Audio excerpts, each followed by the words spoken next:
In the cold hallway of a large hospital, my son-in-law's family coldly blocked my path and declared, "Your daughter passed away after childbirth, and hospital policy forbids any visitors from seeing her body."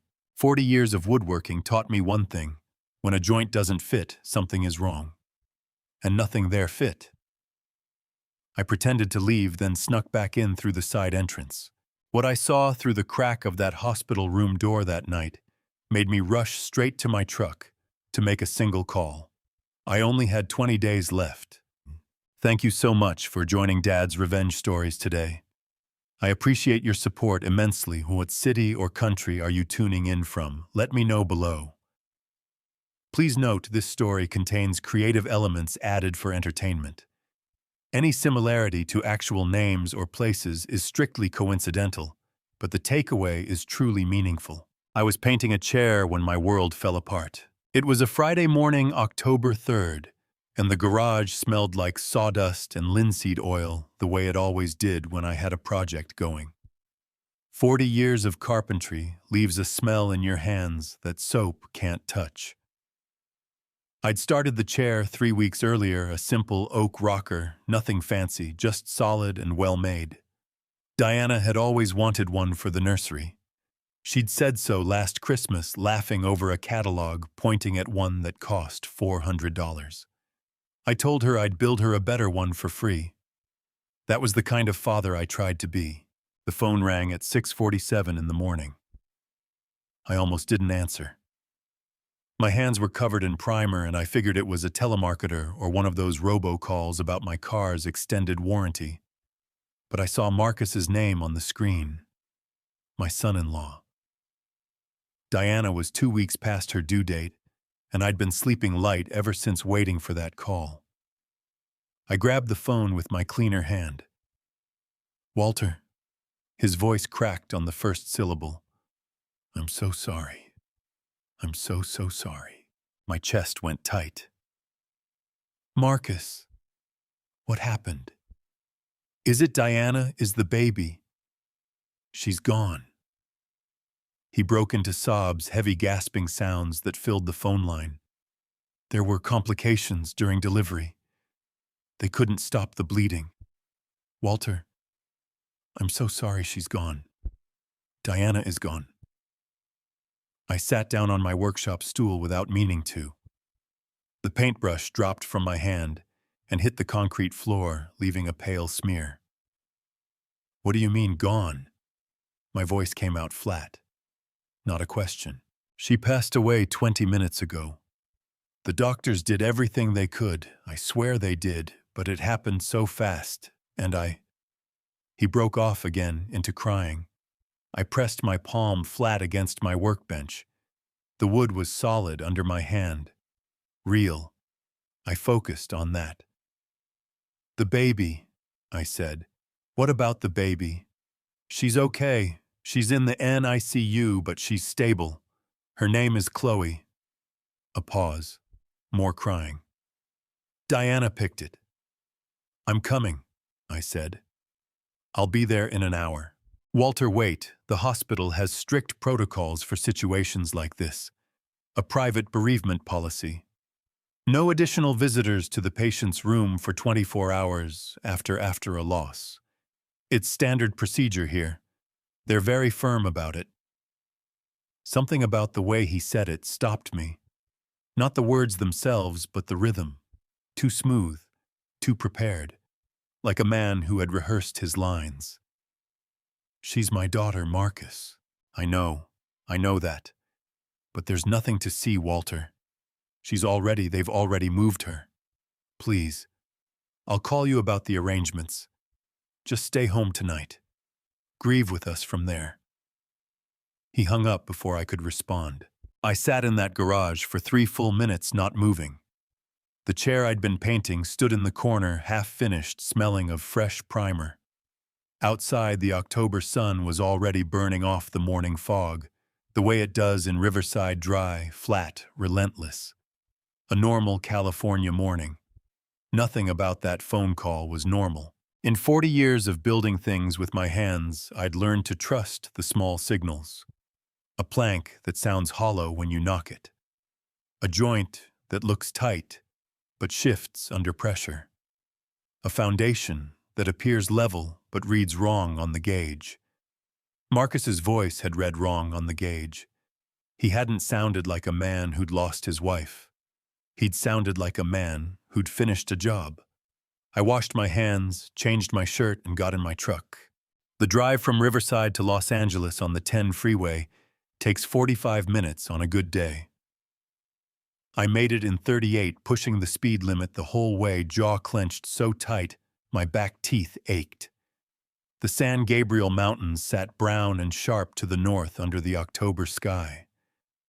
I barely saw them. Cedar's Sinai Medical Center rises up on Beverly Boulevard, like a city, inside a city, all glass towers and pedestrian bridges, and the permanent controlled chaos of one of the busiest hospitals in California. I parked in the structure off San Vicente and ran. The ICU was on the 4th floor. I found the right corridor by reading the signage, my work boots loud on the polished floor, and pushed through the double doors marked intensive care, authorized personnel only. She was standing there like she'd been waiting for me. Evelyn Voss. Marcus's mother. A thin woman in her early 60s with silver hair cut close to her head, and eyes that had always reminded me of glass, clear hard, reflecting everything, but absorbing nothing. She stood directly in front of the doors to the inner ward, with her hands folded in front of her, and when she saw me, her expression didn't soften at all. "Walter." Her voice was the temperature of a parking garage in January. "You need to go home. I need to see my daughter. She's been moved to a private suite pending arrangements. Hospital policy strictly limits access to immediate family only in these circumstances." She spread her hands in a gesture that was almost apologetic, but didn't reach her eyes. "I am her immediate family," I said. My voice surprised me with how steady it came out. "I'm her father. Her husband takes precedence in these matters." She tilted her head. "You understand. It's simply how these situations are handled." "I want to speak to her doctor." "The attending physician is occupied with another critical patient. I can leave a message. I want to speak to her doctor right now." Evelyn looked at me for a long moment. The corridor hummed with the distant sound of monitors and ventilation systems. Someone coughed behind a closed door down the hall. "Walter." Her voice dropped, and for just a moment something moved behind those glass eyes. Not grief, not sympathy, something more careful than either.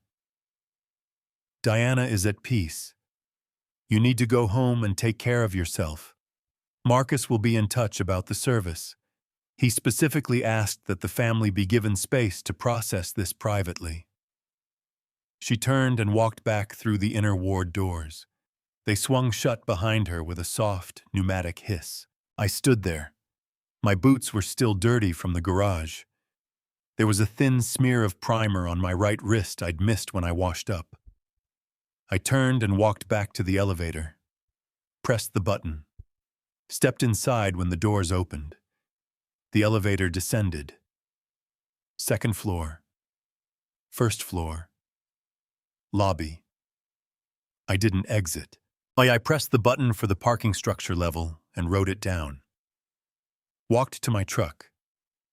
Sat in the driver's seat with both hands on the wheel and stared at the concrete pillar 6 feet in front of me. Then I reached into the glove compartment and found the small spiral notebook I keep there for job measurements and material lists. I opened it to a fresh page, wrote the date, wrote the time, and I wrote down every word Marcus had said on the phone and every word Evelyn had said in that hallway, as close to exact as I could remember. I'd been building things my whole life. I knew what it meant when a structure didn't hold level. And before I drove away, I looked up at the 4th floor windows of that hospital. I was not finished here. I sat in that parking structure for 2 hours before I picked up the phone again. The concrete around me smelled like exhaust and motor oil. 3 floors above, somewhere behind all that glass and steel, my daughter was either dead or alive, and I had no way of knowing which. That uncertainty sat in my chest like a splinter I couldn't reach, small, specific, and maddening. I dialed the main information line for Cedars-Sinai. A woman answered on the third ring, pleasant and professional. Cedars-Sinai Medical Center, how can I direct your call? I'm trying to get an update on a patient, I said. My daughter, Diana Greer-Voss. She was admitted this morning to the maternity unit. I heard keyboard clicks. A pause. I'm sorry, sir. I'm showing that patient in our system, but I'm unable to release any information to you. I'm her father, Walter Greer. More clicking. A longer pause this time. Sir, I understand.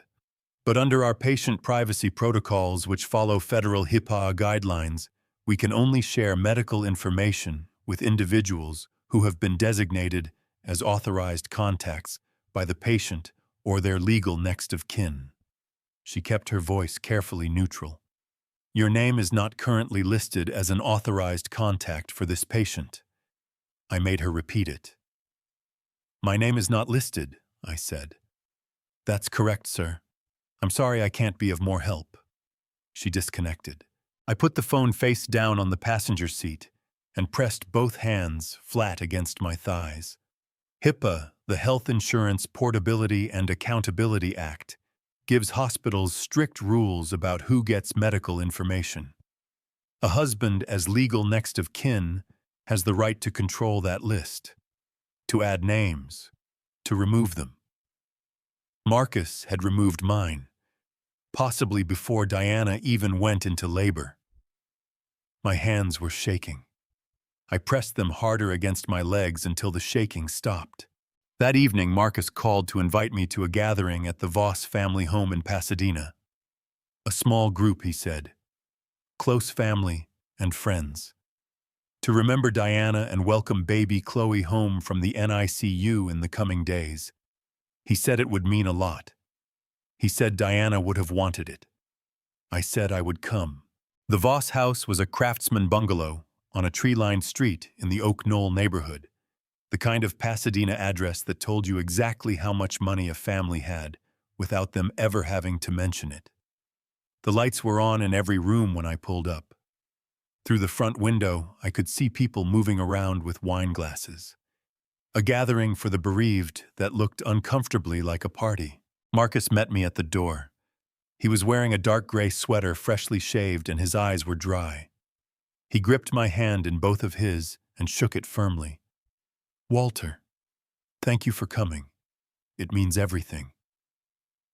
His eyes didn't match his words. They moved past me almost immediately, scanning the street behind me before coming back.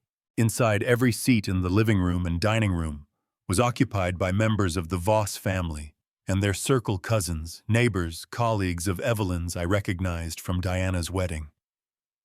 The room hummed with low conversation. Someone had set out a cheese board and a tray of stuffed mushrooms. There was one empty chair in the room. It sat beside a small folding table near the kitchen doorway, slightly apart from the main seating area angled toward the wall. Not a dining chair, a folding chair. The kind you bring out when you've run out of real ones. Except every other seat in that house was a real one. Nobody said anything to me. Nobody directed me anywhere. The empty folding chair simply existed in the room, and I was the only person standing. I sat down in it. From where I was placed, I had a partial view of the main gathering, but couldn't easily join any conversation. I was close enough to the kitchen that I could hear the caterer working. A woman I didn't recognize stepped around me twice to refill the ice bucket without making eye contact. Across the room, two of Evelyn's friends sat close together on the settee, speaking in voices just loud enough to carry. Marcus told Patricia that he and Diana had grown apart in the last year. She'd apparently told him she felt distant from her father, too. Sad, really. He tried so hard to maintain a relationship with the man. The other woman made a sympathetic sound. Families are complicated. I held my glass of water with both hands and said nothing. My jaw ached from how tightly I was holding it. Marcus stood at the center of the room and began to speak. He thanked everyone for coming. He described Diana as the love of his life, his partner, the mother of his daughter. His voice broke in exactly the right places. He spoke for 4 minutes without once looking in my direction or saying my name. When he finished, the room responded with murmurs of condolence and the soft sound of people setting down their drinks to applaud gently. Evelyn pressed a handkerchief to her cheek. I watched her do it. I'd done enough finish work in my career to know the difference between wood that had been sanded smooth and wood that had been painted over. Evelyn's grief was painted, thick and even and covering something harder underneath. After another 30 minutes, I stood up, set my glass on the folding table, and moved toward the front door. Marcus intercepted me in the entry hall. He took my hand again, both of his wrapped around mine, and looked at me with an expression of deep shared sorrow. Thank you for being here, Walter. It means the world. Diana loved you, you know that. I looked at him for a moment. This man who had called me at 6:47 in the morning with tears in his voice. This man whose eyes had been dry all evening. She did, I said. I walked out to my truck and sat in the dark for a moment before starting the engine. Then I opened the spiral notebook and added 3 new entries. The folding chair, the women on the settee, and what they'd said word for word. The 4 minutes Marcus spoke without saying my name. Then I added one more line because it had been nagging at me since the church steps that afternoon. Amber, Diana's younger sister. I had seen her briefly when I arrived. She'd been standing near the fireplace and had started toward me before stopping herself. And when I'd glanced back just before the door closed behind me, she'd been watching me leave. On her left wrist, catching the light from the hallway fixture, was a thin gold bracelet. I knew that bracelet. I had given it to Diana the day she graduated from Cal Poly Pomona. She had worn it every single day since. She'd told me once laughing that she'd worn it in the shower so many times the clasp had worn smooth. She would not have taken it off. I didn't sleep. I lay on top of the covers in my work clothes until 4 in the morning, staring at the ceiling fan, turning slow circles in the dark. And then I got up and made coffee and sat at the kitchen table with the stack of unopened mail I'd been letting pile up for 3 weeks. I'd been too focused on getting the nursery chair finished, too busy calling Diana every other day, to check on her, too wrapped up in the ordinary happiness of becoming a grandfather, to bother with envelopes. The bank statement was the 4th one down. I almost set it aside. Then I opened it. It took me a full minute to understand what I was reading. My savings account, the one I'd been putting money into since 1987. The one I'd built up through 40 years of jobs through slow winters when the work dried up, and I took on anything I could get through the years after my wife Nora passed. And I kept working because working was the only thing that made the silence bearable, showed a balance of $412. It should have shown $42,000. My hands stopped moving. The kitchen was very quiet around me. Outside, a mockingbird was going through its repertoire in the dark, running through a dozen different songs, the way they do before sunrise. I called the bank's 24-hour line, sat on hold for 11 minutes. When a man finally answered, I gave him my account number and asked him to explain the transaction history for the past 60 days. He walked me through it slowly, the way people do when they're bracing for a reaction. A power of attorney document had been filed with the bank 6 weeks earlier. The document authorized a Marcus Voss to act on my behalf for all financial matters. 3 weeks ago, a withdrawal of $41,600 had been made against my savings. The money had been transferred to an account I didn't recognize.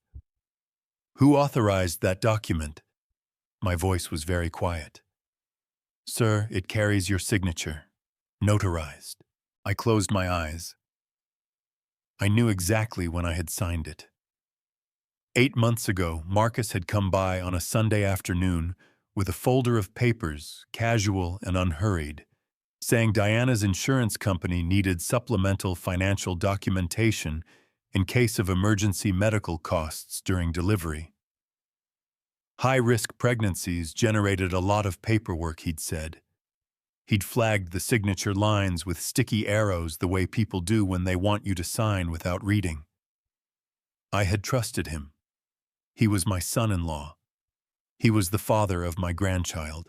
I had signed without reading. A power of attorney, what lawyers call a POA, is a legal document that gives another person the authority to make financial or legal decisions in your name. In California, once a valid POA is on file with a financial institution, the authorized person can conduct transactions as if they were you. The bank had done nothing wrong. They had followed a properly executed legal document bearing my notarized signature. Marcus had planned this before Diana's due date, possibly before she was even showing. "Sir, is there anything else I can help you with?" "My IRA," I said. "Check my retirement account." Another pause. More keyboard sounds. The individual retirement account I'd held for 22 years had been modified. The beneficiary designation had been changed 4 weeks ago. Marcus Voss was now the sole named beneficiary, which meant that if I died, $31,000 went directly to him, bypassing my estate entirely. He hadn't been able to withdraw it outright. Federal law protects IRA funds from direct withdrawal by non-owners, but he'd positioned himself to inherit it the moment I was gone. $73,000.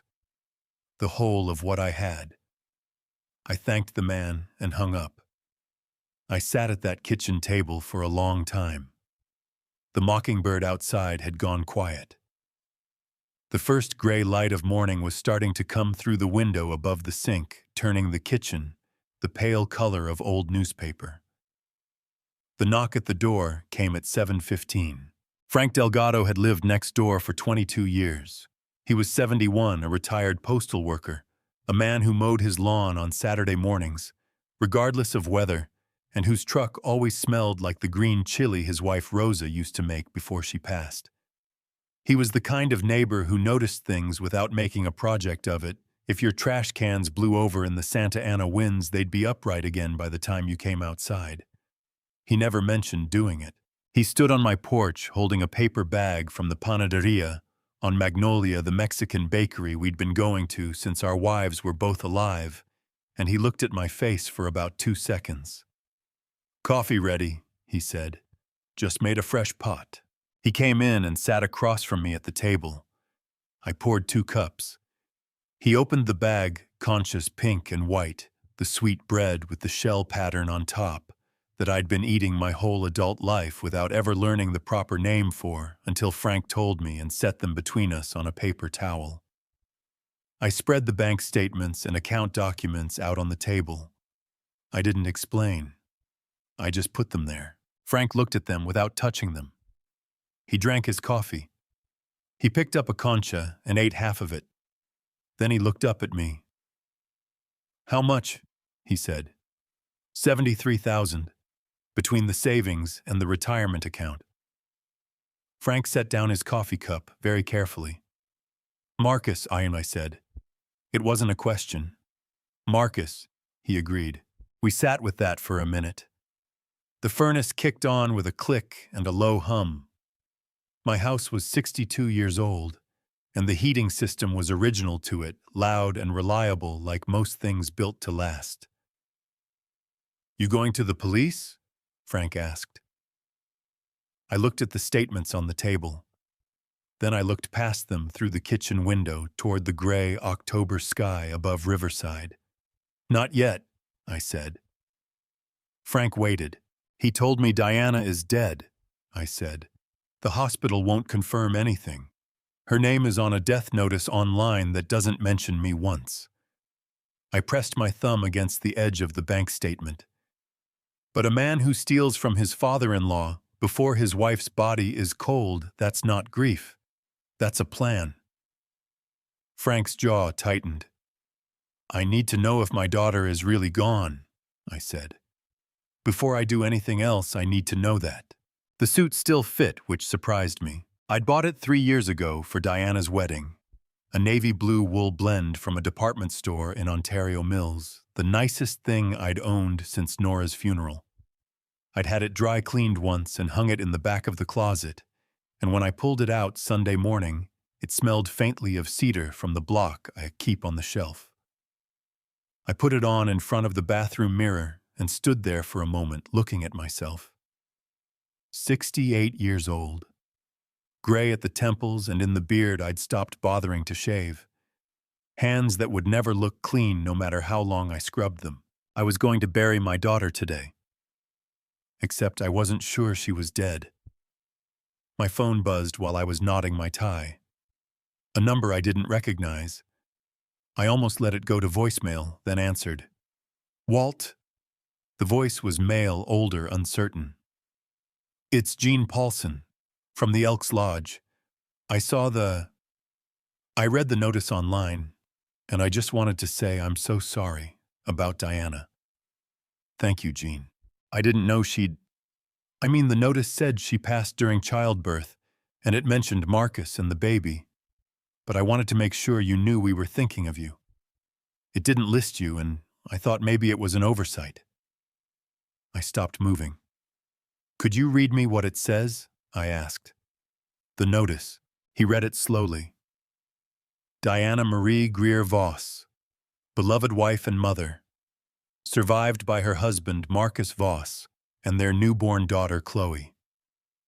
A private memorial service would be held Sunday morning at Grace Fellowship Church in Pasadena, followed by internment at Forest Lawn Memorial Park.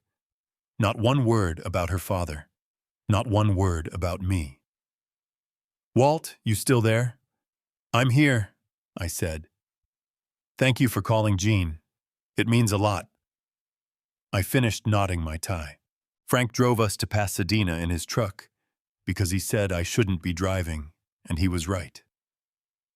I sat in the passenger seat watching the San Gabriel Valley slide past the window strip malls and taco stands and the particular flat sprawl of the eastern LA basin that I'd spent my whole life in, and I made myself breathe slowly and think about nothing. Grace Fellowship was a modest church on a residential street, white clapboard, with a modest marquee out front. Frank waited outside. I went in alone. The casket at the front of the sanctuary was closed. Dark wood, simple lines, a spray of white lilies across the top. Maybe 60 people in the pews. I recognized a few of Diana's former co-workers from the accounting firm, where she'd worked before her pregnancy, leave some neighbors of the Voss family, a cousin of Marcus's I'd met once at Christmas. Marcus sat in the front row with Evelyn beside him, her silver head bowed. Amber was 2 seats over, wearing a black dress I'd never seen before, staring at her folded hands in her lap. I slid into a pew near the back. The service was 25 minutes. A pastor I didn't recognize led most of its scripture readings, a hymn, a brief homily about God's grace in times of loss. Marcus spoke for 3 minutes. He was composed and eloquent, and his eyes were dry.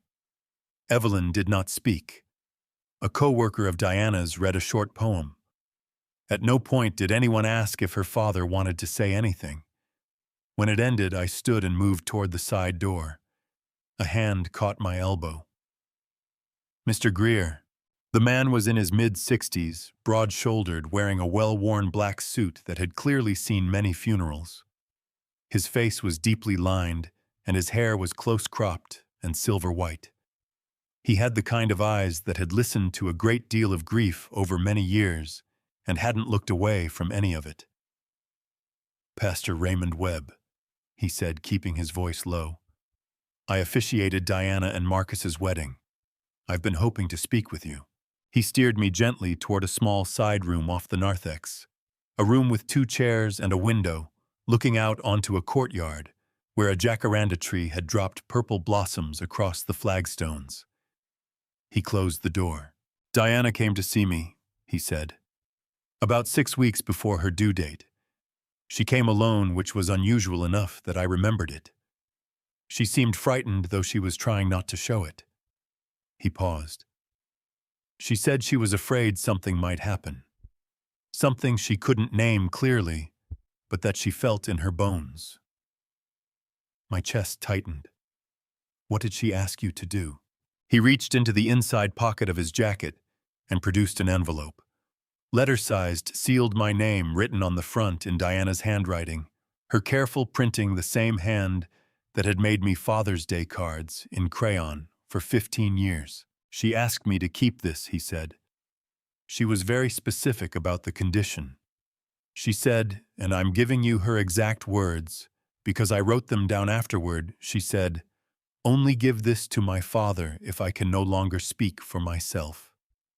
He held the envelope out to me. I believe that condition has been met. My hands were steady when I took it.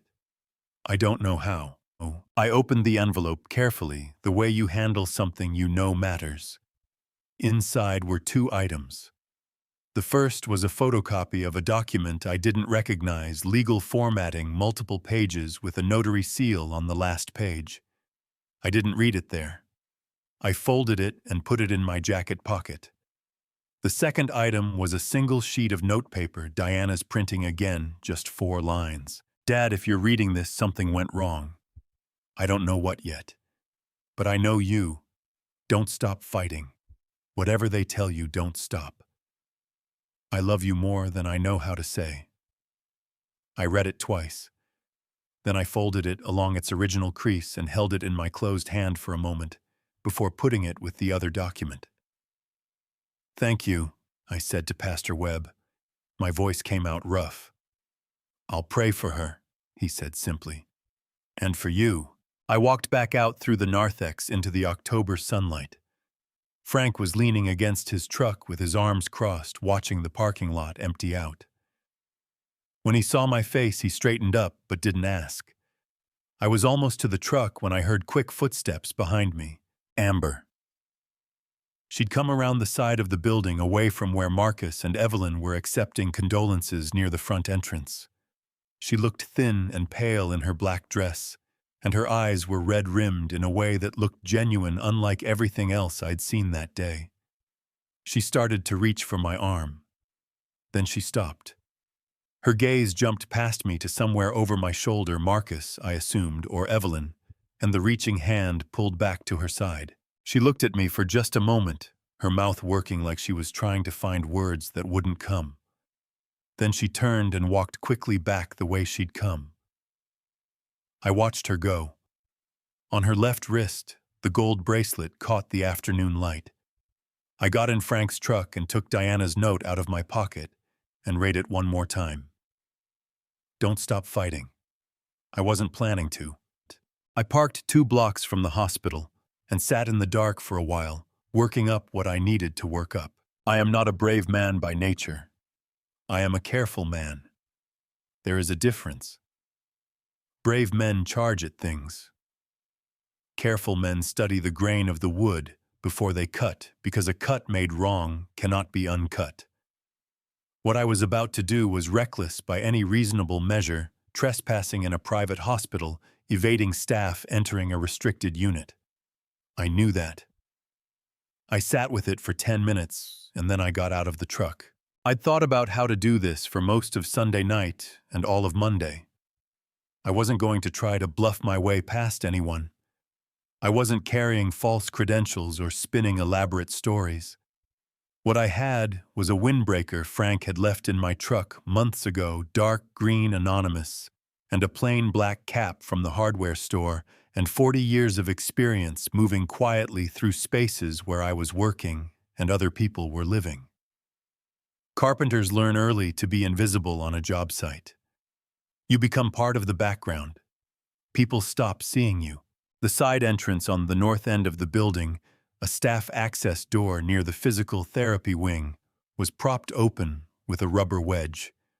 Just slightly. Just enough. I went in.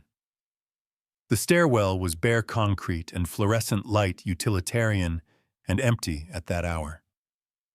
I climbed to the third floor where the special care unit was located according to the directory I'd memorized from the hospital's public website. The door to the unit corridor opened without resistance. The hallway was quiet, in the way hospital hallways are quiet at night, not silent but hushed, full of the soft sounds of machinery and the distant beeping of monitors and the occasional muted footstep of a nurse on rounds. The overhead lights were dimmed to their nighttime setting, casting everything in a pale amber glow.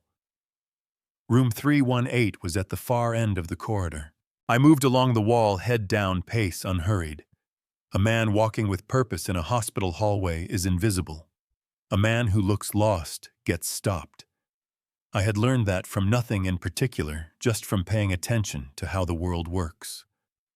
The door to room 318 was partially open. I slowed. Through the gap, I could see the foot of a hospital bed. White blanket. Pale feet under the blanket, small and still. I pushed the door open another few inches and looked. Diana. My daughter lay in that bed with her eyes closed, connected to a ventilator and a cardiac monitor, and 2 IV lines that ran to bags hanging on a steel pole beside her. Her chest rose and fell in the slow assisted rhythm of the machine breathing for her. The monitor above her bed showed a steady green line tracking her heartbeat, regular, strong, undeniable. She was alive. I pressed my hand flat against the doorframe because my knees had gone wrong under me, and I needed something solid. My vision blurred, and I let it blur for a moment, and then I blinked it clear because I did not have the luxury of falling apart in a hospital hallway. She's been stable for 4 days. The voice came from behind me, quiet and even. I turned. The woman standing 6 feet away was young, mid-30s, dark hair pulled back, wearing scrubs and a hospital ID badge. She wasn't alarmed. She wasn't reaching for a phone. She was just watching me with an expression I couldn't immediately read. "Sarah Miller," she said. "I'm the night charge nurse on this unit." She glanced at the door I was standing in front of. "You're her father." It wasn't a question. "Walter Greer," I said. My voice came out steadier than I felt. "I know who you are."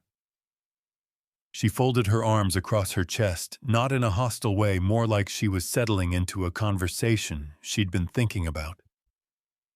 "They told us you'd accepted that she was gone, that there had been a funeral." She paused. "But you're here." "She's my daughter." "I know." Sarah looked at Diana through the gap in the door, and something moved across her face, something professional and personal, at the same time the look of someone who had been caring for a patient long enough to feel it.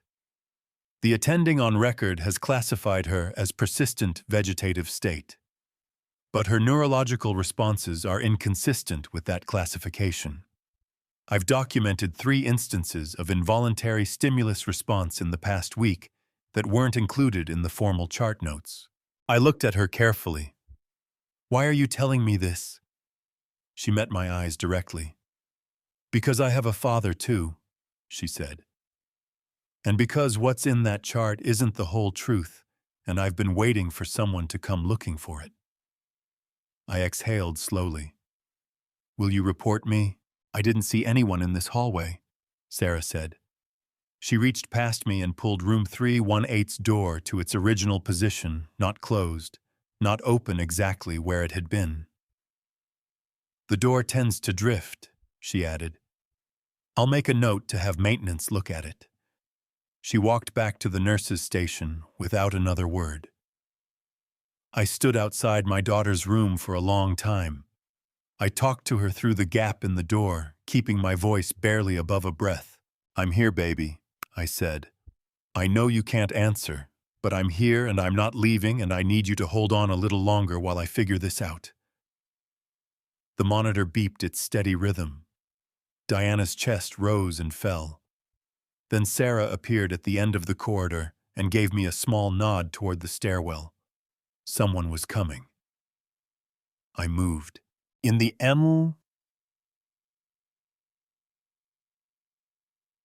ICU 2 floors up, Sarah had mentioned it, and I'd filed it away. I found the window and looked through the glass at the rows of isolates under their warming lights. It took me a moment to find the right one. A small card on the outside of the isolate read, "Baby Girl Voss." I found the identification band on the tiny wrist. Baby Girl Voss. Father Marcus Voss. Emergency contact Evelyn Voss. No mother listed. No grandfather. My granddaughter lay there, under that warm light, her chest moving in the fast, shallow rhythm of a newborn. Her fingers curled at her sides. Entirely unaware that the people responsible for keeping her safe had written her mother off as dead and erased her grandfather from every piece of paper in this building. Something broke open in my chest that I don't have a better word for. I pressed my forehead against the cold glass, and I cried, not quietly, not with dignity, with the raw, ugly sound of a man who has held himself together for 3 days and finally hit the wall. A passing nurse pretended not to notice, which was the kindest thing anyone had done for me all week. After a while, I straightened up, wiped my face with the back of my hand. Chloe's fingers uncurled slightly in her sleep, reaching for something that wasn't there. I was going to fix that. Diana had given me the spare key 2 years ago, standing in her kitchen doorway, with Chloe not yet even a thought in anyone's mind. Just in case, Dad, she'd said, pressing it into my palm. You never know. I'd carried it on my keyring ever since, between the key to my truck and the key to my workshop. I'd never used it. Until now. The house in Silver Lake was a 1940s bungalow on a hillside street. The kind of Los Angeles neighborhood where the houses are small and close together, and everyone has strong opinions about parking. Diana had loved it from the moment she and Marcus first toured it. She'd called me from the driveway, talking fast, telling me about the original hardwood floors and the view of the reservoir from the back bedroom. I'd helped them move in. I'd replaced the rotted sill boards under the kitchen window and rebuilt the front porch steps that first summer. Standing on those steps now with the key in my hand felt like standing in a photograph of a different life. Frank was parked at the curb in his truck, with the engine off, reading a paperback Western, the way he always did when he was waiting on something. He'd offered to come inside. I'd told him to stay put. 2 people moving through a house leave twice the evidence of disturbance. Inside, the house smelled like Diana's candles, vanilla, and something like cedar overlaid now with the staleness of rooms that hadn't been properly aired in over a week. I stood in the entry hall for a moment, getting my bearings, listening. Nothing moved. I worked methodically the way I work a job site. Start at one end, move to the other. Don't rush, don't skip sections. The living room told me nothing useful. The kitchen told me Marcus had been eating takeout, 3 days of containers in the recycling, nothing cooked. The nursery was fully set up, yellow walls and a white crib, and a mobile of small wooden animals hanging above it, waiting for a baby who hadn't come home. I stood in the nursery doorway for a moment longer than I meant to. Then I moved to the master bathroom. Diana's prenatal vitamins were lined up on the shelf above the sink, 4 bottles. Different brands, the kind of careful overlap a woman builds up over the course of a pregnancy, taking the advice of every doctor's appointment and every article she reads. I picked up the first bottle. The label read, Prenatal Complete Iron Folic Acid DHA, Standard. I opened it and shook one into my palm. Standard prenatal vitamin, the kind you find at any Rite Aid. The second bottle had the same brand label. But when I opened it, the smell was different, sharper, chemical in a way that didn't match the label. I stood at that bathroom sink for a long time, turning that bottle in my hands. I am not a pharmacist. I am not a doctor. But I have spent 40 years working with materials, wood adhesive solvents, stains, and I know what it means when something smells like what the label says it is and when it doesn't. This bottle didn't smell like prenatal vitamins. The label had been applied over another label very carefully, almost perfectly, with just one small ridge along the bottom edge where the adhesive had bubbled. I put both bottles in the front pocket of my jacket and kept moving. The office was locked. The door was a standard interior hollow core, the kind I'd replaced in a dozen houses over the years, the kind with a simple privacy lock that any flathead screwdriver can turn from the outside. I didn't have a screwdriver on me. I used a coin from my pocket. The lock turned. The office was Marcus's space, a desk, a filing cabinet, shelves of business books and binders. I didn't touch the filing cabinet. Instead, I moved around the desk, photographing everything with my phone. Documents, folders, a legal pad with notes I couldn't fully read, but photographed anyway. I had learned from 40 years of estimates and contracts that the documents you don't understand in the moment are sometimes the most important ones later. I was coming back around the desk when I heard the front door open. I went still. Footsteps in the entry hall. Light ones. Then the sound of someone setting keys on the hook by the door, Diana's hook, where she always put her keys. A habit Amber had picked up from her sister without knowing it, the way younger siblings absorb the patterns of older ones. She appeared in the office doorway and stopped dead. We stared at each other across Marcus's desk. Amber Greer was 27 years old and looked younger right now, standing in the doorway of her dead sister's house in jeans and a gray pullover, her face stripped of whatever composure she'd been maintaining for the past week. Her eyes went wide when she saw me. Then her jaw tightened, and she pulled the sleeve of her pullover down over her left wrist. Too late. I'd already seen it. "That's a pretty bracelet," I said. I kept my voice as even as I could. "Diana gave it to me." The words came out fast. Before she went into the delivery room, she wanted me to have it. I looked at my younger daughter for a long moment. She held my gaze for about 4 seconds and then looked at the floor, which told me everything the bracelet hadn't. Diana had worn that bracelet every day since her college graduation. She'd worn it on her wedding day. She'd worn it through the entire pregnancy. I knew because I'd seen it on her wrist at every dinner, every holiday, every Sunday afternoon visit for 11 years. She would not have taken it off and given it away before going into a delivery room any more than she would have taken off her own name. Amber had taken it. Possibly from Diana's wrist while she was unconscious. Possibly from her belongings. Either way, she had taken it, and now she was lying to my face about it. I didn't say any of that. "How did you get in?" I asked instead. "Marcus gave me a key. I've been checking on things, making sure the mail doesn't pile up." She swallowed. "What are you doing here, Walter?" "Same thing, hun," I said. "Checking on things." We stood in that office with the afternoon light coming through the blinds in long yellow stripes across the floor, and I could see the conflict moving across Amber's face like weather fear and guilt, and something else I couldn't name yet. Something that looked almost like it wanted to be relief. "You should go," she said finally.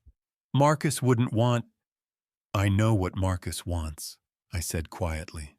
I picked up my jacket from the chair where I'd set it and walked past her into the hallway. At the front door, I paused. "Amber," she hadn't moved from the office doorway. "Whatever's going on, whatever you're in the middle of, I'm still your father." I let that sit for a second. "That doesn't have an expiration date." She didn't answer. I walked out to Frank's truck, climbed in, and put the 2 medicine bottles on the seat between us. "San Bernardino," I said. "Your guy at the lab." Frank picked up one of the bottles, looked at it, set it back down. "I'll call him tonight." "Tell him it's urgent." Frank started the engine. Neither of us said anything else on the drive back to Riverside, but somewhere on the 10 freeway, heading east into the late afternoon sun, I felt the shape of what I was building begin to come clear. The way a piece of furniture reveals itself, not in the planning, but in the making. One joint at a time, one true surface after another, until suddenly you can see what it's going to be. Frank called at 7 Friday morning.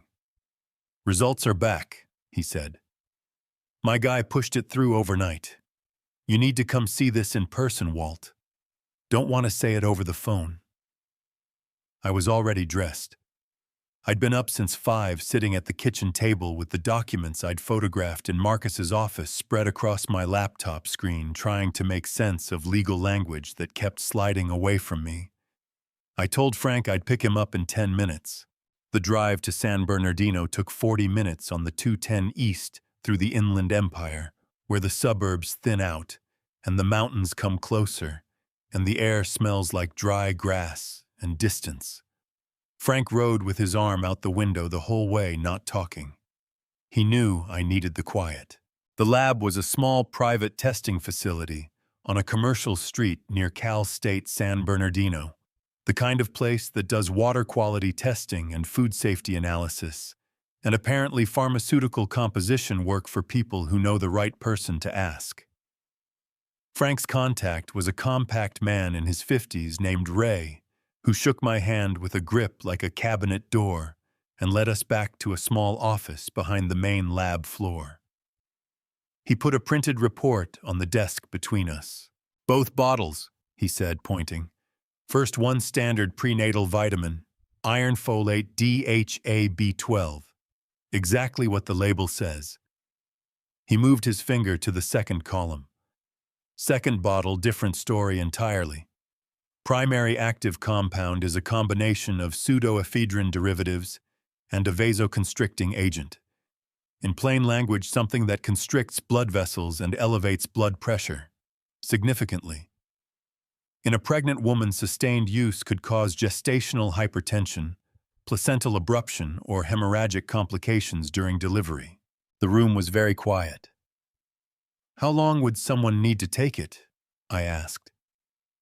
Ray looked at me carefully. "To produce the kind of acute event you'd see in a delivery room, consistent daily use over 8 to 12 weeks would do it." 8 to 12 weeks. Diana's final trimester. "Could this happen by accident?" Frank asked. "A manufacturing error or something?" "No," Ray said flatly. "The label was applied on top of the original label. Whoever did this removed the original contents and replaced them deliberately. This is not contamination. This is substitution."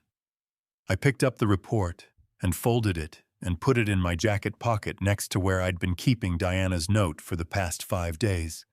Frank drove back to Riverside.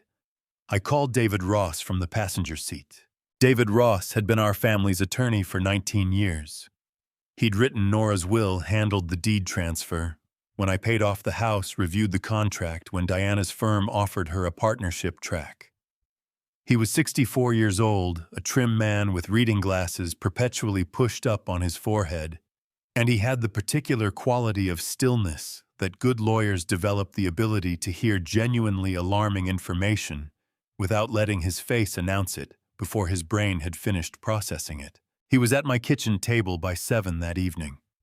I laid everything out in the order I'd gathered it. The bank statements and the POA document. The photograph of the death notice posted online, the one that didn't mention my name once. The photographs from Marcus's office, which David went through slowly on my laptop, enlarging certain pages and reading them twice. The sealed copy of the legal document from Pastor Webb's envelope, which I hadn't yet fully understood. David read that last one for a long time without speaking. Then he took his glasses off his forehead and put them on properly and read it again. "Walter," he said, "this is Nora's estate planning document. The supplemental trust directive she asked me to draft 3 years ago." He looked up. "I didn't know she'd made a copy for Diana." "What does it say?" "It says several things. He set the document down carefully, aligning it with the edge of the table the way he always did with important papers. The primary provision transfers the Silver Lake property, and Nora's remaining savings currently valued at approximately $280,000 combined to Diana outright, which you already knew. But there's a secondary provision. He tapped the third page. A contingency clause. If Diana is ever incapacitated or loses legal capacity to act on her own behalf, all asset management rights and guardianship authority transfer immediately and exclusively to her father. To you. I stared at him. Marcus has no claim under this document, David said. None. Nora specifically excluded the spouse. She told me at the time she wanted to make sure Diana's assets stayed protected, no matter what happened in the marriage. He paused. I always thought Nora was being cautious. Now I wonder if she saw something. I thought about Nora, about the way she'd watched Marcus at family dinners, not unfriendly but attentive.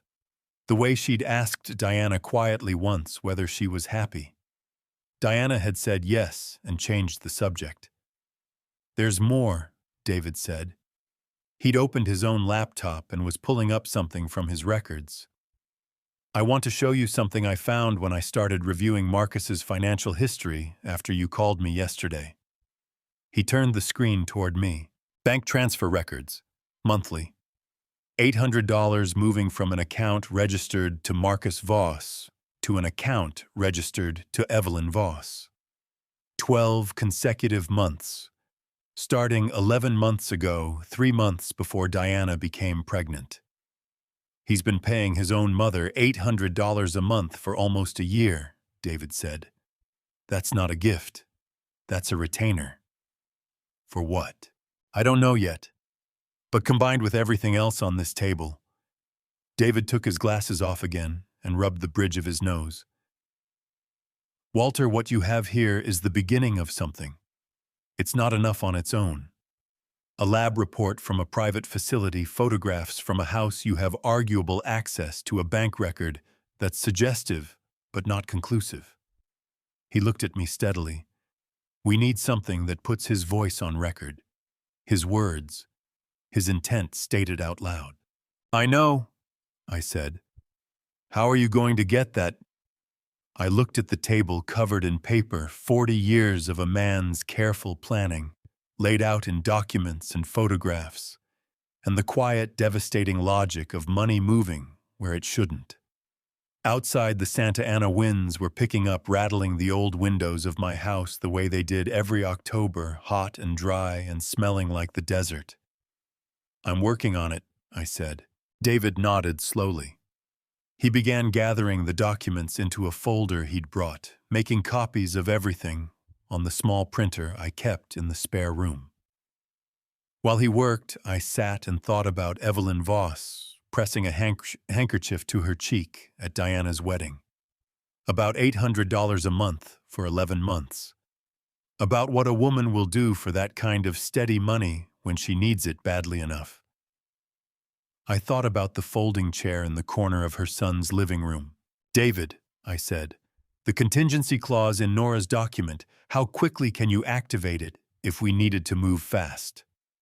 He looked up from the printer. I'd need to file an emergency motion with the probate court. If I had everything in order, I could do it in a matter of hours. He studied me. Are you expecting to need to move fast? I think, I said carefully, that fast is the only speed this is going to have. I followed Marcus for 4 days before he went anywhere worth following. Monday through Thursday, he moved in a triangle. The hospital, the Voss house in Pasadena, a coffee shop on Larchmont, where he spent 2 hours each morning on his laptop. I sat in my truck on the opposite side of the street with a thermos of coffee and watched. I wore different jackets on different days. I parked in different spots. I was not a surveillance professional. I was a retired carpenter with a spiral notebook and nowhere more important to be. Thursday evening, he broke the pattern. He left the Pasadena house at 6:45, dressed better than usual, dark slacks, a jacket I hadn't seen before. He took the 110 north and merged onto the 405 and came off at Santa Monica Boulevard. I stayed 3 cars back the whole way, which was easier than it sounds in Los Angeles traffic, because everyone drives like they're the only person on the road, and nobody checks their mirrors. He parked on a side street in West Hollywood and walked half a block to a small Italian restaurant with amber lighting and a hand-lettered sign in the window. The kind of place that doesn't take reservations for parties under 4, but somehow always has a table for regulars. I gave him 5 minutes, then followed. The hostess seated me at the bar without hesitation. A single man at 7 p.m. on a Thursday is invisible in a West Hollywood restaurant, same as he is everywhere else. I ordered sparkling water and a bowl of soup I didn't intend to eat, and positioned myself at an angle to the main dining room. Marcus was in a corner booth near the back. He'd chosen low light, good sight lines to the door, far enough from neighboring tables that a conversation at normal volume wouldn't carry. The booth across from him was empty. It wasn't empty for long. Amber came in at 7:15. She was wearing a dark red dress I'd never seen her in, and her hair was down, and she moved through the restaurant with the careful composure of someone who had practiced looking relaxed. The hostess brought her straight to the booth without asking.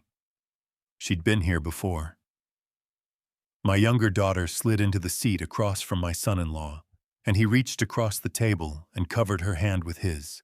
I picked up my water glass and held it in both hands and focused on keeping my breathing even. I had suspected. Seeing it was different from suspecting.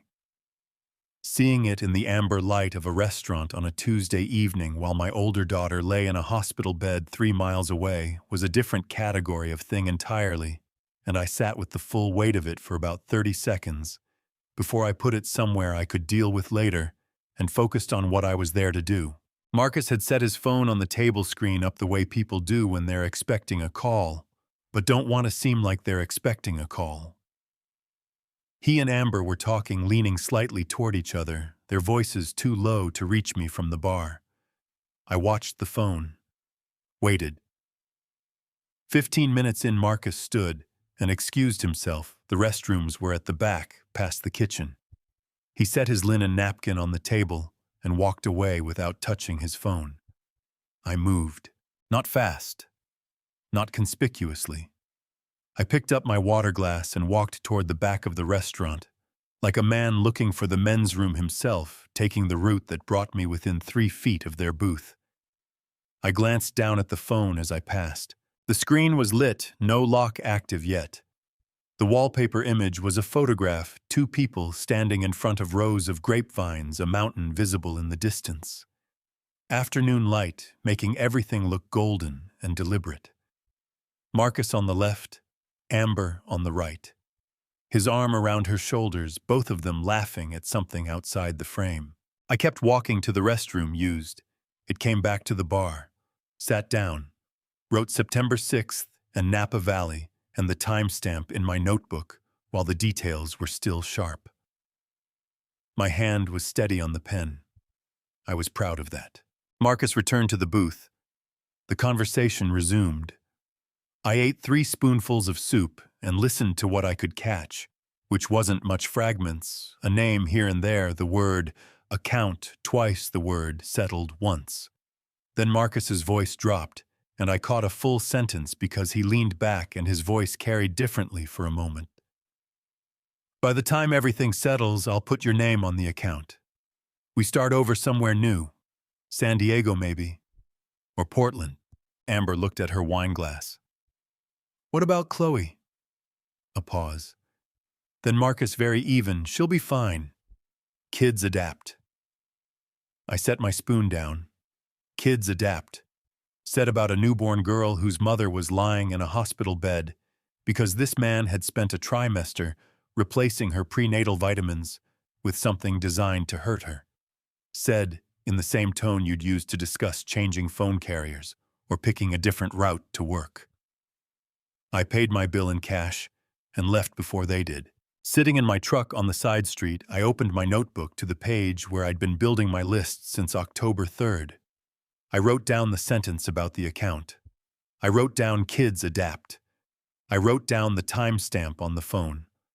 Then I turned to a fresh page and wrote Amber's name at the top, and underneath it, I wrote her phone number, which I'd had for years, birthdays, holidays, the ordinary maintenance of being a father to 2 daughters. I hadn't called her yet. Every time I'd picked up the phone this past week, I'd put it back down because I didn't know what I was calling her into, and I didn't want to push her further toward Marcus by making her feel cornered. But what I'd seen tonight changed the geometry of things. Marcus had made promises to Amber, promises about money and a fresh start somewhere new. And people who make promises like that in Italian restaurants in West Hollywood, while their wife lies unconscious in a hospital, those people have a habit of renegotiating those promises the moment the circumstances change. I thought about the folding chair in the Voss living room, about the way Marcus had shaken my hand, at the door both hands firm, sincere looking, about the way Evelyn had pressed that handkerchief to her cheek.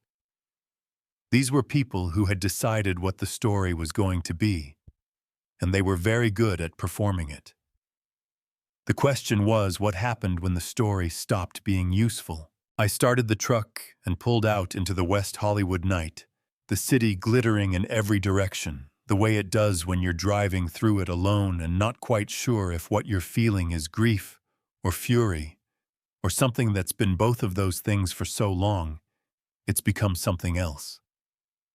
I didn't call Amber that night, but I kept her number on the open page of my notebook all the way home, and when I got there, I didn't close it. David called at 8 Thursday morning, and I knew from the first syllable that it wasn't good news. Marcus filed a report with DCFS yesterday, he said. The Department of Children and Family Services, they handle child welfare cases in California. The report was submitted with a supporting medical statement signed by the attending physician on Diana's case.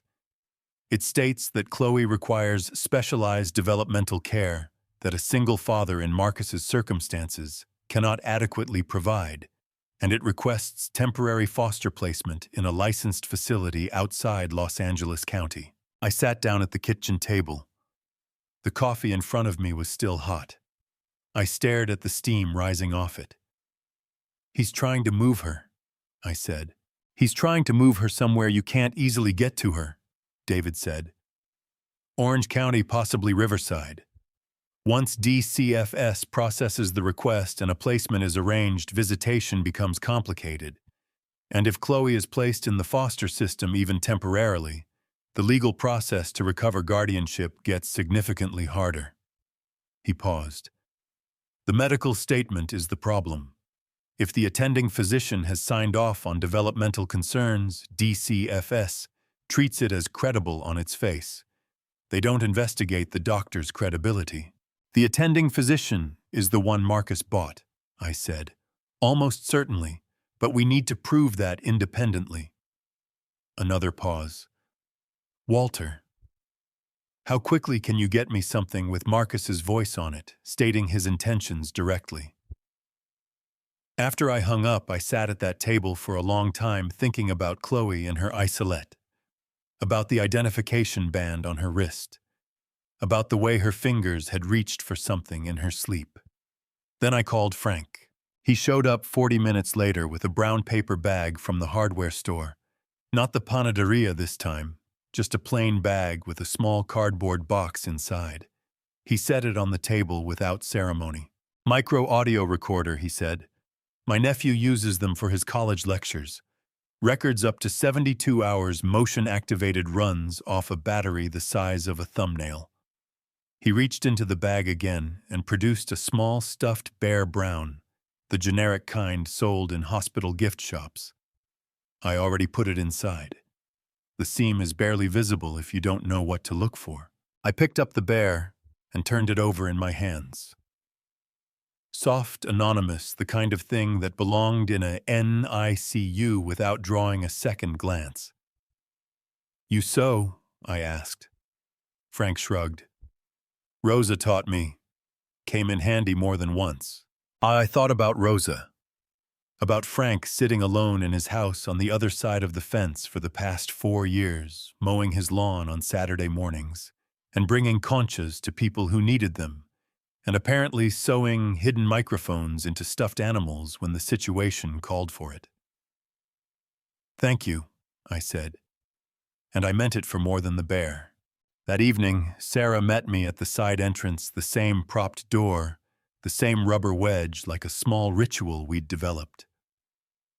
She walked me up to the NICU on the second floor and stood near the nursing station while I approached Chloe's isolette.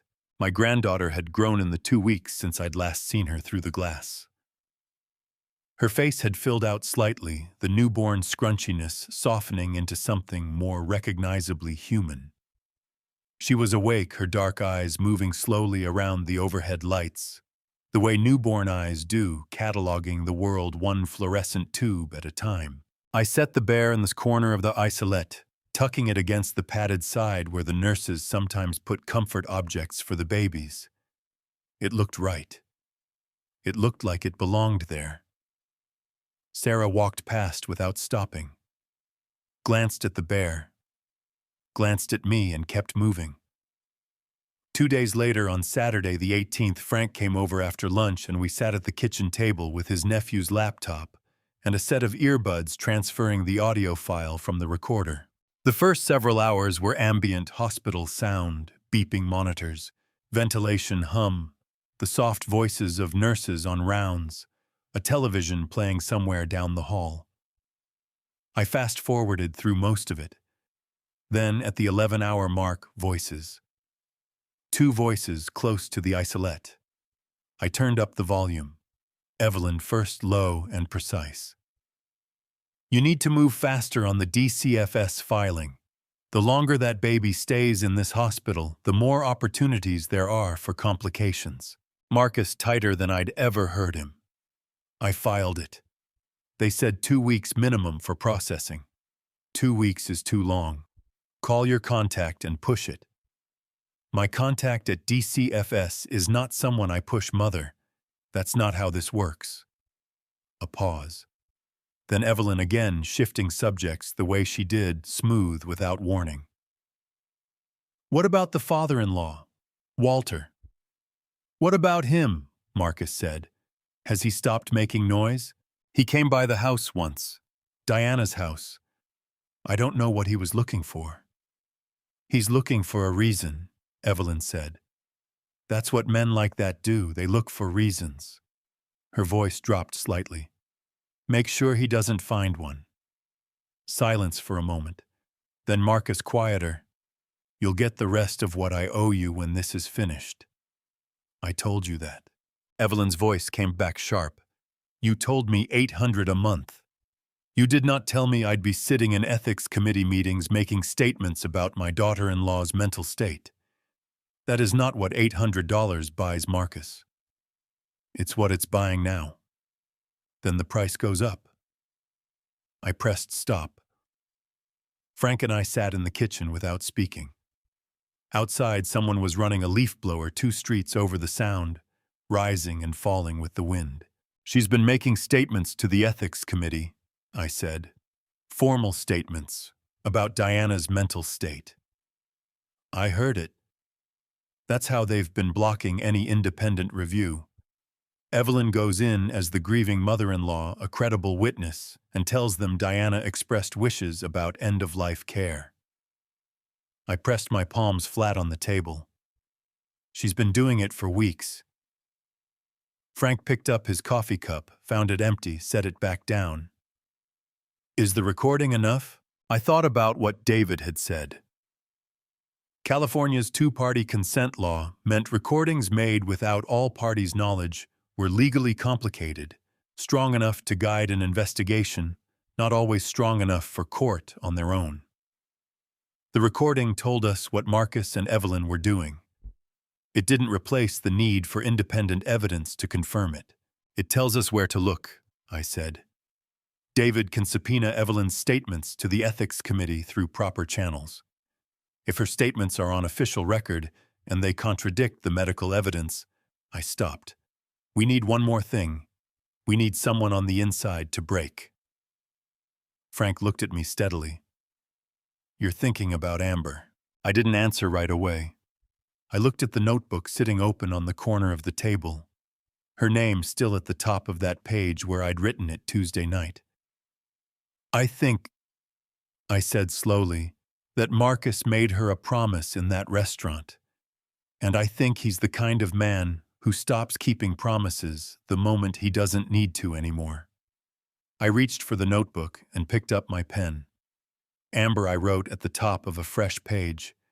Then I wrote, I'm not angry. Call me when you're ready. I stared at those 2 sentences for a long time. Then I put the notebook down without doing anything else with them. Not yet. David called at 7 Sunday morning, and I knew before I answered that the other shoe had finally dropped. Marcus filed the formal petition yesterday, he said, with the hospital's ethics committee. He's requesting authorization to withdraw life-sustaining treatment on the grounds that Diana has shown no meaningful neurological recovery and that prolonged mechanical support constitutes unnecessary suffering. He stopped. The committee has 5 days to convene and render a decision. Walter, that puts us at Thursday morning, October 23rd. I was standing at this kitchen window in my undershirt watching the light come up orange over the rooftops of Riverside. 5 days. I counted them out in my head the way you count boards before you cut carefully, without rushing, making sure you have the number right. What do we do? I asked. We file a counter-petition through probate court using Nora's contingency clause, David said. I've been preparing the motion, but I need everything assembled and notarized before I can file, and I need it today. Can you come to my office this afternoon? I'll be there at noon.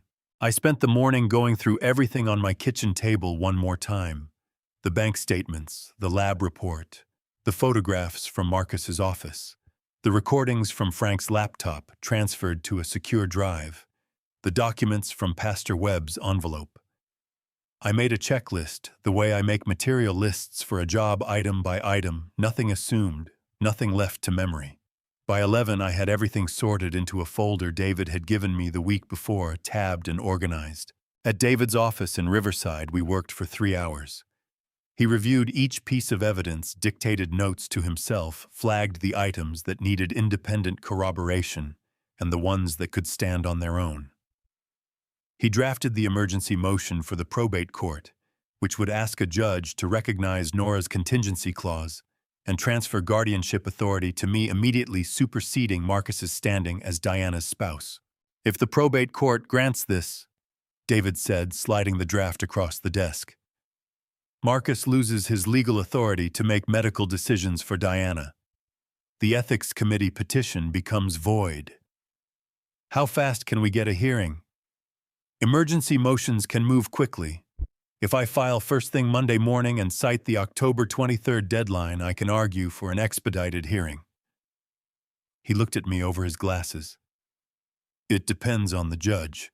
I drove home in the late afternoon, the folder on the passenger seat beside me, and I sat in my driveway for a few minutes before going inside. The Santa Ana wines were picking up again, the kind that come in off the desert, hot and purposeful, bending the eucalyptus trees in the yard and filling the air with the smell of dry leaves and distant smoke. 4 days. I made dinner I didn't eat, watched the news without seeing it, and at 10:30 I got in my truck and drove to Cedars-Sinai. Sarah was at the nursing station when I came through the side door.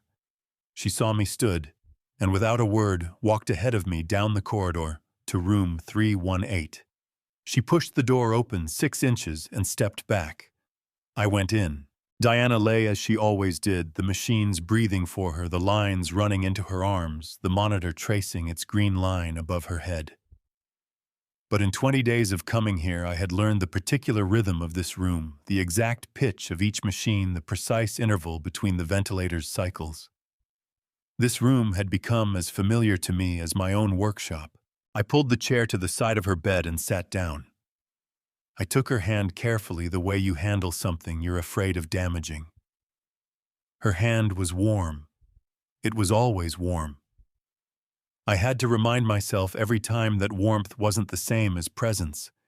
But then again, maybe it was in ways the chart notes couldn't measure. I started to talk, and then I stopped, because talking suddenly felt like the wrong instrument for what I was trying to do. So instead, I sang. It was a song my wife Nora had learned from her own mother. A simple thing, barely a melody, the kind of tune that exists in families for generations without anyone knowing where it started. Nora had sung it to Diana when Diana was small, and I had watched and learned the words without meaning to, the way you absorb the things you love. Diana had hummed it herself sometimes without seeming to know she was doing it. I sang it quietly, barely above a whisper, sitting in the dim light of room 318, with my daughter's hand in both of mine. The monitor above Diana's bed beeped its steady rhythm, and then the rhythm changed. It was subtle, a slight elevation in the heart rate, a small cluster of beats running fractionally faster before settling back. It lasted maybe 8 seconds. I might have dismissed it as mechanical noise if I hadn't been watching the screen so intently. I stopped singing. The monitor returned to its baseline. I sang the first line again. The elevation came back. Smaller this time, but there. A response. Not a coincidence. Sarah. I said it toward the door, not loud. She was already at the threshold. She crossed to the monitor and studied it for a moment, then reached past me and pressed a button on the side panel. The screen shifted to a broader readout, showing the last 10 minutes of cardiac data. The stimulus response is here, she said quietly, tracing a section with her fingertip. And here, 2 distinct elevations corresponding to. She looked at me. What were you doing? Singing, I said. A song her mother used to sing her. Sarah looked back at the screen for a long moment. Then she reached into her scrubs pocket and pulled out a small folded paper, a blank monitoring printout she'd apparently been carrying ready. She fed it into the machine beside the bed and printed the readout with the response data included. She handed it to me. This is a documented stimulus response during auditory input, she said. It contradicts the attending physician's classification. In a formal neurological assessment, this would be significant. She held my gaze. This needs to be reviewed by someone who can testify to its implications. I know someone, I said. I'd contacted Dr. Patricia Okafor 10 days ago through David, a neurologist at UC San Diego, with a specialty in disorders of consciousness recommended by a colleague of David's who knew her work. She'd agreed to review Diana's file. Sarah nodded. She straightened the printout in my hand and pressed it flat the way you press something you want to make sure survives the handling. I folded it carefully and put it in my jacket pocket beside Diana's note. I sat for another few minutes after Sarah left, holding Diana's hand in the quiet room. 4 more days, I said. That's all I need. When I walked out into the 4th floor corridor, a woman was standing near the elevator bank, watching me approach.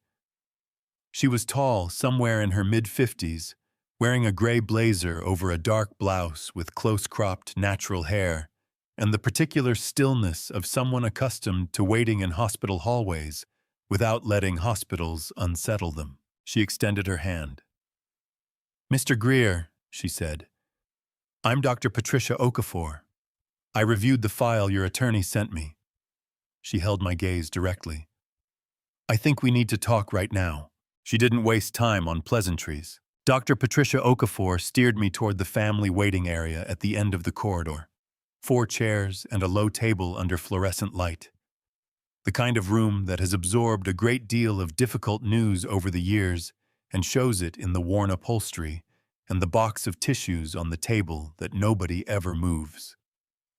She sat across from me and set a slim folder on her knee and looked at me the way doctors look at people when they're deciding how much plain language to use. She went with all of it. I've reviewed the attending physician's reports on your daughter's case, she said. All 3 of them, including the amended versions filed on October 9th and October 14th. She opened the folder.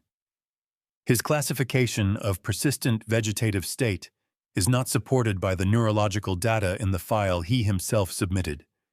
There are documented EEG fluctuations, inconsistent pupillary responses, and now the stimulus response your nurse recorded tonight, none of which are consistent with PVS.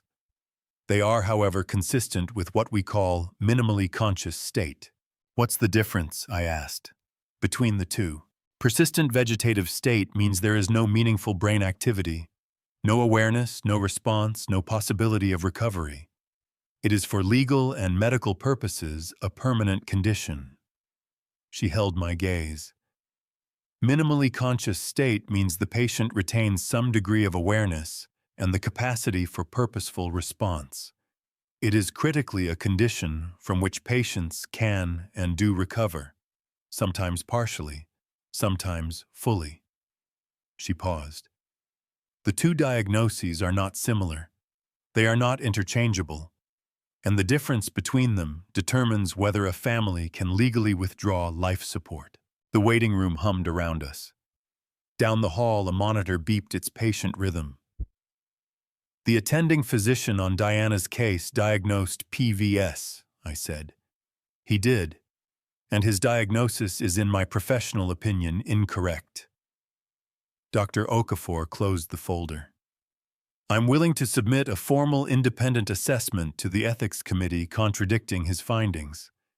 I'm also prepared to appear before the committee in person if they grant a hearing. They will, I said. My attorney is filing a motion tomorrow morning. She nodded once, the decisive nod of someone who had already decided before she came here. I reviewed this file 3 days ago, Mr. Greer. I've been waiting to hear from you. I drove home after midnight and called David from the driveway. He answered on the second ring, which told me he hadn't been sleeping either. Okafor is in, I said. She'll submit a written assessment and appear if needed. She's prepared to testify that the PVS diagnosis is unsupported. A pause. I could hear David exhaling slowly. That's the anchor piece, he said. With her credentials and the stimulus response documentation from the nurse Walter, this changes the weight of the counterpetition significantly. I'm filing at 7 a.m. What are our chances? Another pause. David chose his words carefully. It was a quality I'd always valued in him. The ethics committee has an obligation to review credible, conflicting medical evidence. With Okafor's assessment and the documented stimulus response, they cannot, in good conscience, proceed with Marcus's petition without a full, independent review. Whether they grant us the hearing or simply table his petition, pending review. He stopped. Either outcome stops the clock. 3 days. I slept 4 hours. At 7 Monday morning, David filed the emergency motion with the probate court and simultaneously submitted Dr. Okafor's preliminary findings to the ethics committee requesting a formal response hearing on Wednesday, October 22nd, 1 day before the deadline. The committee confirmed the hearing by noon. Marcus's attorney sent a letter by 3 p.m. calling Dr. Okafor's assessment premature and procedurally irregular. David sent a reply that was 2 paragraphs of polite legal language meaning, "Come and say that to the committee." That evening, Sarah called me on the number I'd given her when this began. "I need to tell you something," she said. "And I need you to understand that I'm taking a professional risk by telling you, so I need you to be careful with it." "Tell me." The attending physician amended Diana's chart notes twice after her admission. I have screenshots of the original entries and the amended versions. The changes remove references to the stimulus responses I documented and reclassify 2 separate events as equipment artifacts. Her voice was steady, but I could hear the effort behind it. Someone instructed him to change those notes. I can't prove who, but the original entries exist in the system backup and I have copies. Can you submit them to the ethics committee? Not directly, not without risking my license. She stopped.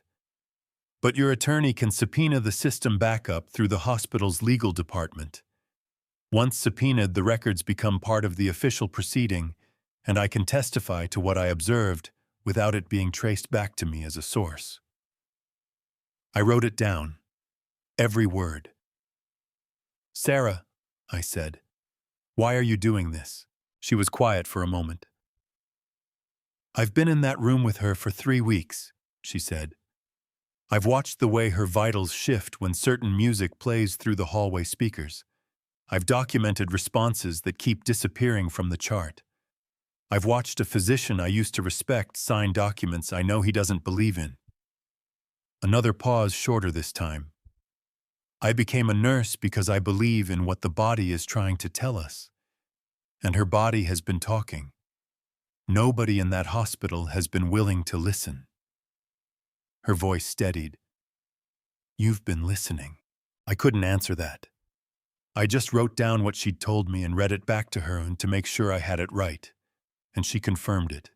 And we said goodnight. After I hung up, I sat at the kitchen table with everything spread in front of me again, the same table, the same documents, the same October night pressing against the windows. The folder was thicker now. The edges of the case were clearer.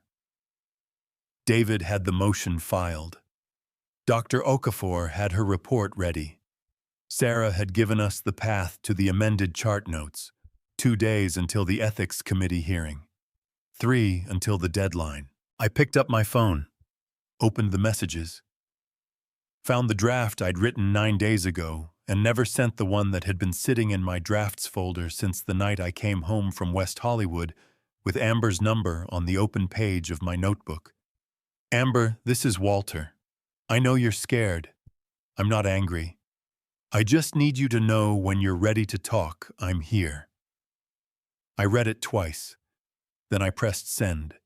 I set the phone face up on the table and looked at it for a long time. It didn't buzz. It didn't light up.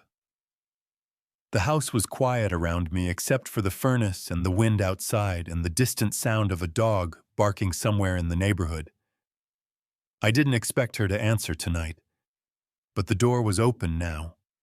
And in my experience, open doors have a way of being walked through, eventually, not on your schedule, not when you'd choose, but when the person on the other side has finally run out of reasons to stay where they are. I went to bed at midnight and lay there in the dark, counting the days.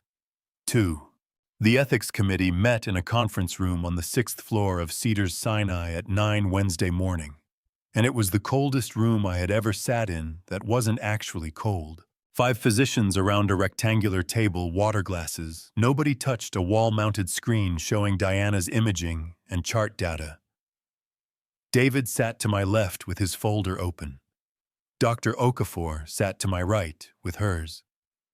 Marcus sat on the opposite side of the table with a man in a charcoal suit who had introduced himself as his attorney and then stopped making eye contact with anyone who wasn't paying him. The committee chair, a woman with reading glasses on a beaded chain, opened the proceedings by summarizing Marcus's petition.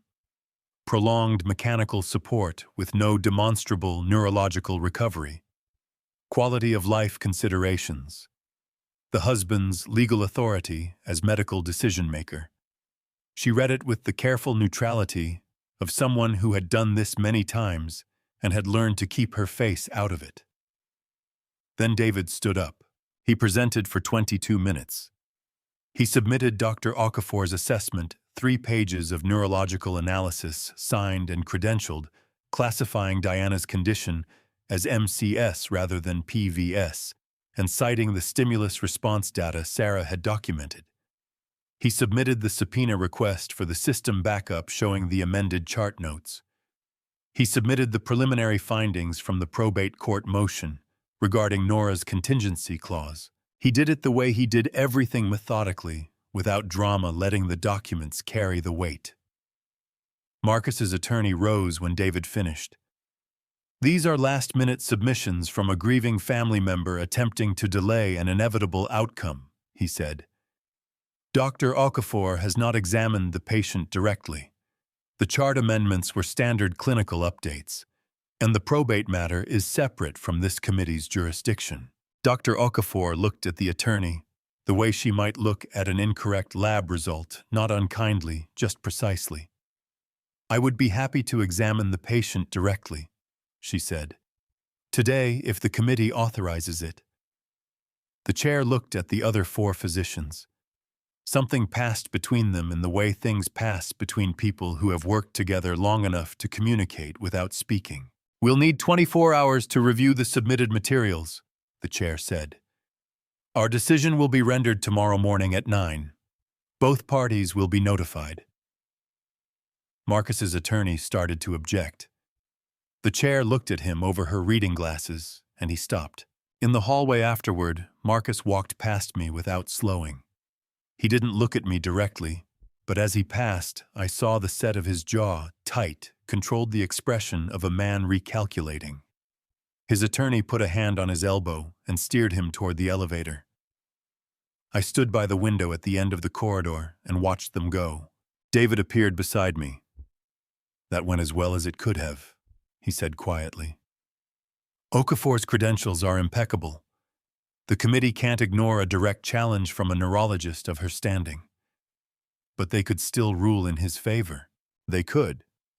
David was honest enough not to pretend otherwise. "It depends on how much pressure has already been applied to this committee from other directions." He straightened his folder. "Walter, we need something more. Something that makes this impossible to dismiss regardless of what the committee decides." I looked out the window at the Los Angeles morning. 6 floors below, cars moved in and out of the parking structure, ordinary people living ordinary days. "I know," I said. "I'm going to get it tonight." I drove home to Riverside and called Frank at 2 in the afternoon. "I need you to do something for me," I said. "And it needs to sound natural, not planned." "Tell me." "Go to the coffee shop on Magnolia. Go to the hardware store. Go to church if Pastor Webb has anything going on this evening." I paused. "Tell people that you're worried about me, that I've been talking about giving up, that the legal fight is too expensive and I'm too old and tired to keep going." I let that sit for a second. "Make it sound true." Frank was quiet for a moment. "You want it to get back to Marcus. Marcus has people listening. He always has. It'll reach Evelyn by tonight and Marcus by tomorrow morning." I looked at the table where my folder sat thick with evidence. "And when he thinks I've stopped fighting, I want to see what he does next." "What do you think he does next?" "I think he stops being careful," I said. Frank went to the coffee shop and the hardware store. He apparently ran into 3 separate people he knew at each location, because Frank Delgado had lived in Riverside for 40 years and knew approximately everyone. By 6 that evening, he reported back that the information was in the community bloodstream. I ate dinner, watched the last of the daylight fade over the backyard, and waited. At 9:47 that night, my phone buzzed on the kitchen table. Not Frank, not David. Amber. The message was 4 lines, the words running together, the way they do when someone is typing fast and frightened. "He came here tonight. Said if I talk to anyone about anything, he'll make sure I have nothing. No money, no apartment, nothing. He said he knows what I said to people, and he'll deny all of it. Walter, I'm scared. I don't know what to do." I read it twice. My chest tightened with something that was anger and relief and grief all happening at the same time because my daughter was frightened. And that was terrible. And because Marcus had done exactly what I'd known he would do the moment he thought the pressure was off. And that meant the bait had worked. I typed back immediately.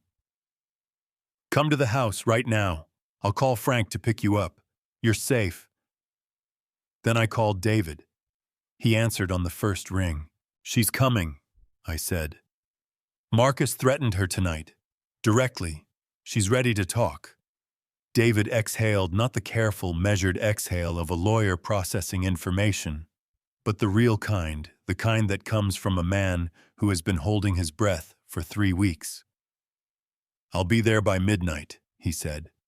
I called Frank next. He was in his truck and on his way to Amber's apartment before I finished the sentence. I stood in my kitchen in the quiet house and looked at the folder on the table and thought about Marcus in that restaurant booth saying kids adapt in the same tone of voice you'd use to discuss the weather. About Evelyn pressing a handkerchief to her cheek at a funeral for a woman who was still breathing. About a folding chair in the corner of a Pasadena living room. The trap had worked because the bait was true. I was tired. I was 68 years old, and I had been running on bad coffee and 4 hours of sleep a night for 3 weeks, and I was genuinely exhausted. The difference was that exhaustion had never once felt like giving up. My phone buzzed again. Frank got her. On our way. 1 day left. Frank's truck pulled into my driveway at 11:47. I was standing on the porch when the headlights came around the corner. Had been standing there for 20 minutes in the October night, with my arms crossed against the cold, watching the street. When the passenger door opened and Amber stepped out, she looked smaller than I remembered her being. She was wearing a hoodie I recognized as Diana's, the gray one from Cal Poly, that Diana had owned for 10 years, soft and faded at the cuffs, and she was hugging herself against the chill and not looking at me yet. Frank gave me a nod over the roof of the truck and stayed where he was. He understood that this wasn't his moment. I came down the porch steps and stood in front of my younger daughter and waited. She looked up. Her eyes were red and swollen, the way eyes get when someone has been crying in a car for 40 minutes and trying to stop before they arrived. Her bottom lip was pressed tight between her teeth.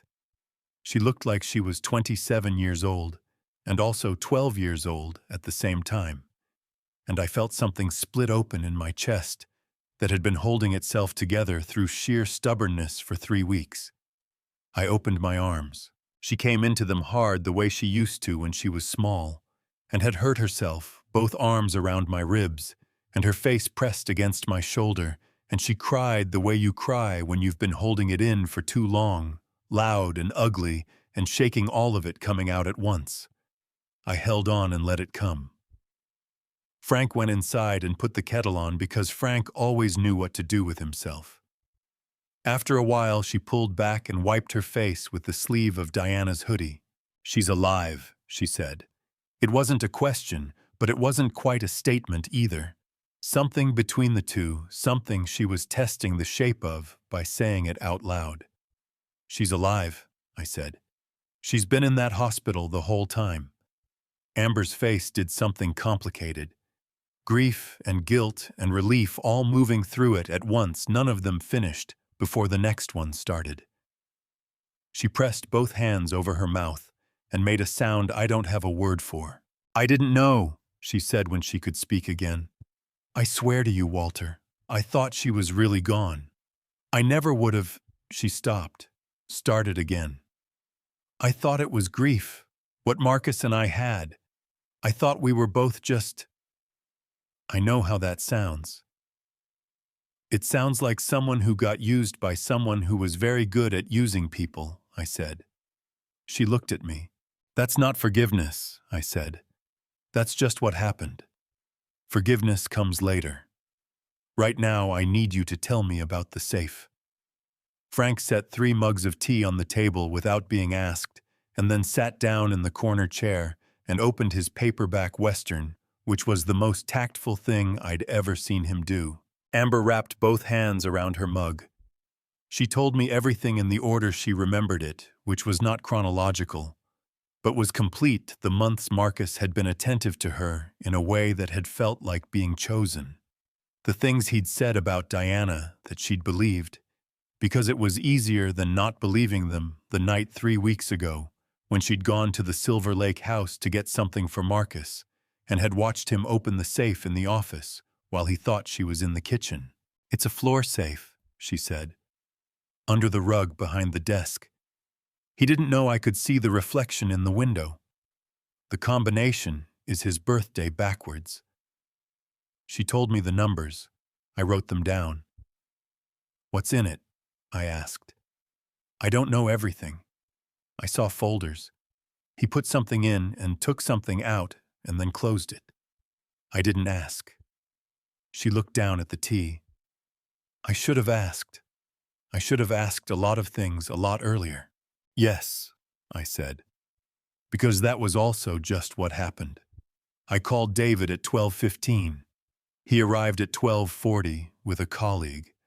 I hadn't met a private investigator named Gus, who wore a canvas jacket and smelled like car air freshener, and handled the situation with the comfortable efficiency of someone who had opened floor safes in the small hours of the morning on more than one occasion. Amber gave David her key to the Silver Lake house and told him the combination, and he left with Gus at 1 in the morning.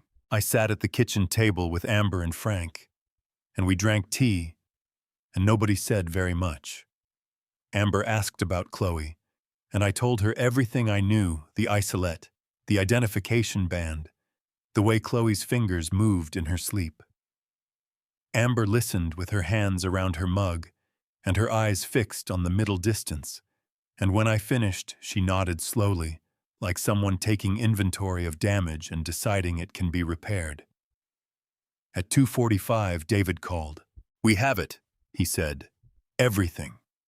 The original asset transfer documents, the correspondence with the attending physician, bank records showing payments to him over 6 weeks, the filing Marcus submitted to DCFS with the falsified medical assessment, attached a written agreement between Marcus and Evelyn regarding the monthly payments, and her testimony before the ethics committee." He paused. "Walter, there's also a life insurance policy here. Diana's. $200,000. Marcus is the sole beneficiary. He took it out 18 months ago." The kitchen was very quiet. "That's enough," I said. "That's more than enough. I'm calling the district attorney's office now. The warrants, I need a judge's signature, and I know who to call."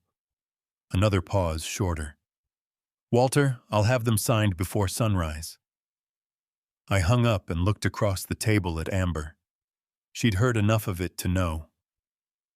"Is it over?" she asked. "Almost," I said. I reached into my jacket pocket and took out the piece of notepaper I'd been carrying for 18 days. Diana's handwriting, 4 lines, the paper soft at the fold from how many times I'd opened and closed it. "Dad, if you're reading this, something went wrong.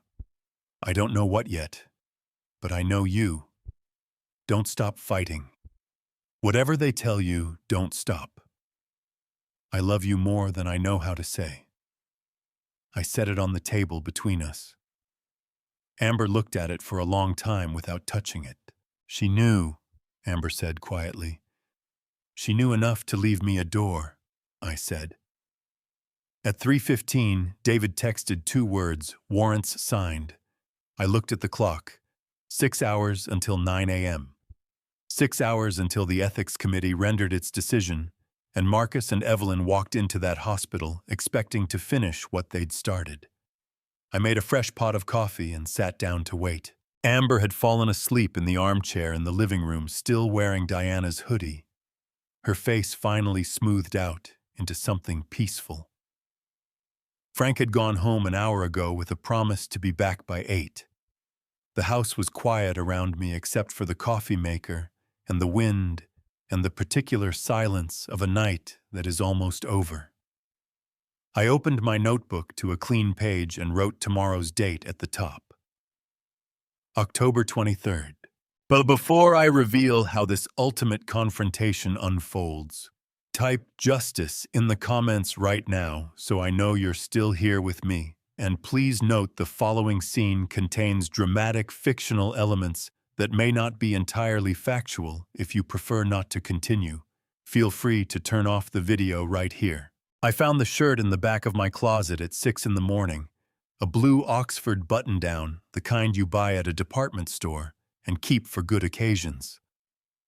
Diana had given it to me 2 Christmases ago, still in its packaging, with a card that said, "For special occasions, Dad. You have more of them than you think." I had worn it exactly once to her wedding. I put it on in front of the bathroom mirror and stood there for a moment. The man looking back at me had dark circles under his eyes and 3 weeks of disrupted sleep written into the lines of his face, but he was standing straight and his hands were not shaking. That was enough. Frank arrived at 7:30 with coffee in a thermos and 2 breakfast sandwiches from the place on Magnolia that opened early. We sat at the kitchen table and ate without talking much. Amber was still asleep in the armchair. Frank had draped a blanket over her at some point in the night without waking her, and she was curled under it, with her cheek against the cushion, still wearing Diana's hoodie. David called at 7:45.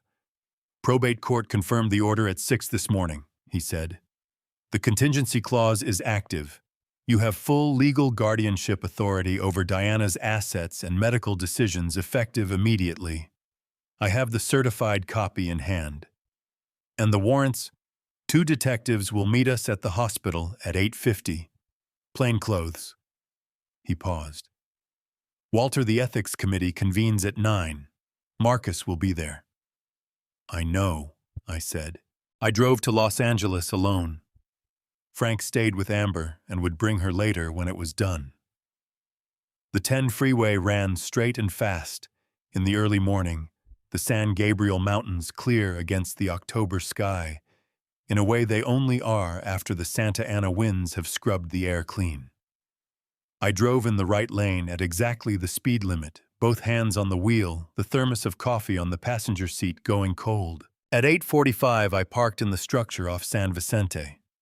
At 8:50, I was standing in the lobby of Cedars-Sinai with David Ross on my left, and 2 detectives I didn't know on my right, both in dark jackets, both with the particular quality of stillness that people develop when their job requires them to wait in public places without appearing to be waiting.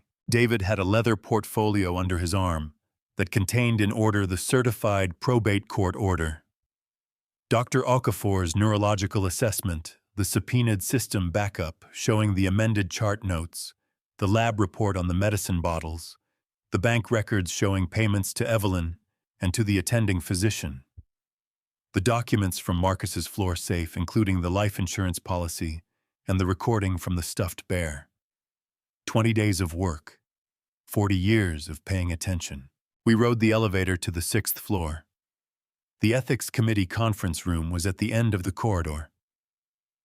At 8:58, the doors opened and Marcus came out of the elevator with his attorney.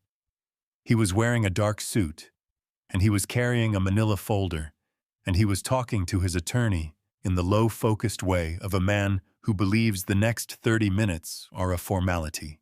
He saw me. He stopped walking for exactly 2 seconds.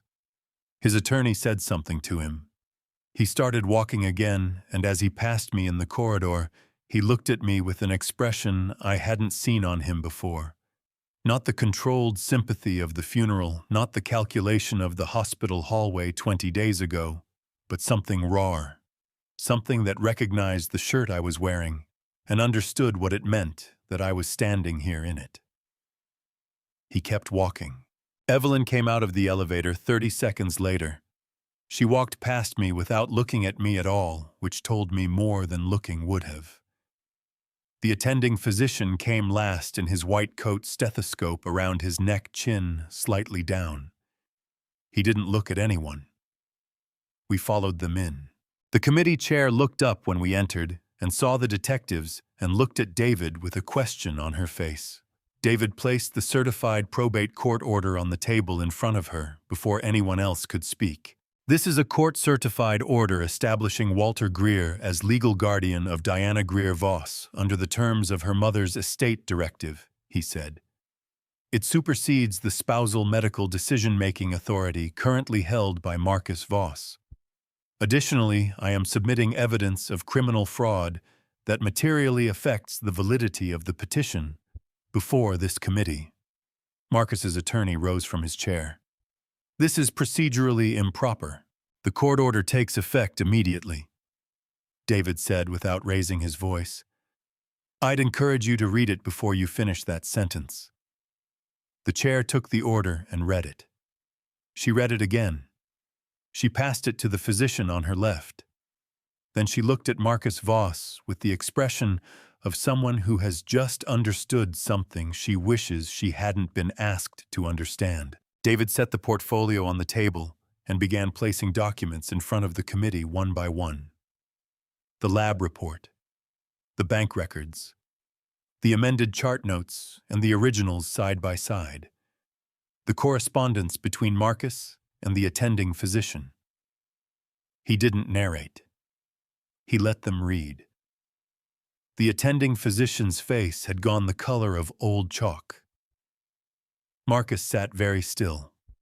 His attorney was writing something in a notepad with fast, tight strokes. Evelyn was the only one who looked at me.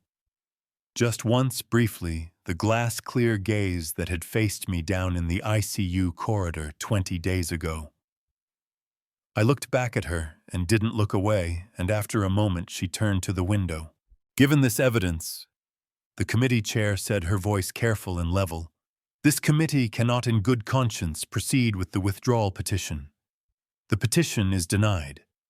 Furthermore, we are obligated to report these findings to hospital administration and appropriate law enforcement.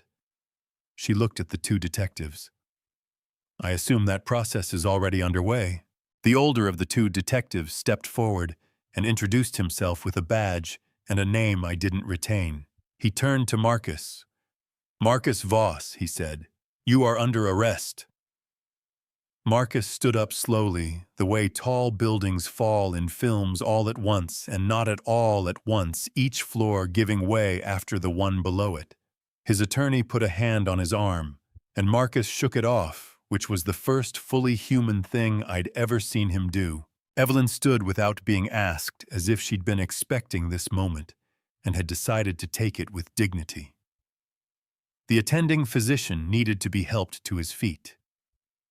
As they were led to the door, Marcus turned and looked back at me. I don't know what he was looking for. An expression of triumph, maybe. Something he could hold on to. What he found was a 68-year-old man in a blue Oxford shirt, standing next to a leather portfolio, holding a cold thermos of coffee, watching him with the patient attention of someone who had been paying attention to details his whole life. He turned away. The doors closed behind them. The room emptied quickly after that, committee members gathering their papers, David speaking in a low voice to the chair, the sound of footsteps and elevators, and the ordinary machinery of a hospital morning resuming around us. I stood at the window for a moment. The Los Angeles basin spread out below in the October light, brown hills and silver towers, and 10 million people going about their days. Then Sarah Miller appeared in the doorway. She looked at me across the empty room. She was still in her scrubs from the overnight shift, her hair pulled back, her face tired in the way of someone who had been on for 12 hours and was still here. She had been here for 3 weeks in one way or another. She said 4 words. She's waiting for you. Sarah walked me down the corridor without speaking. Not because there was nothing to say, there was 20 days worth of things to say, but because some moments announce themselves loudly enough that adding words to them is like hammering a nail into finished wood. You ruin the surface. We walked side by side past the nurse's station and the supply room and the family waiting area with its worn upholstery and its unmoved box of tissues, and when we reached the door of room 318, Sarah pushed it open and stepped back, and I went in alone. The room looked the same as it always had.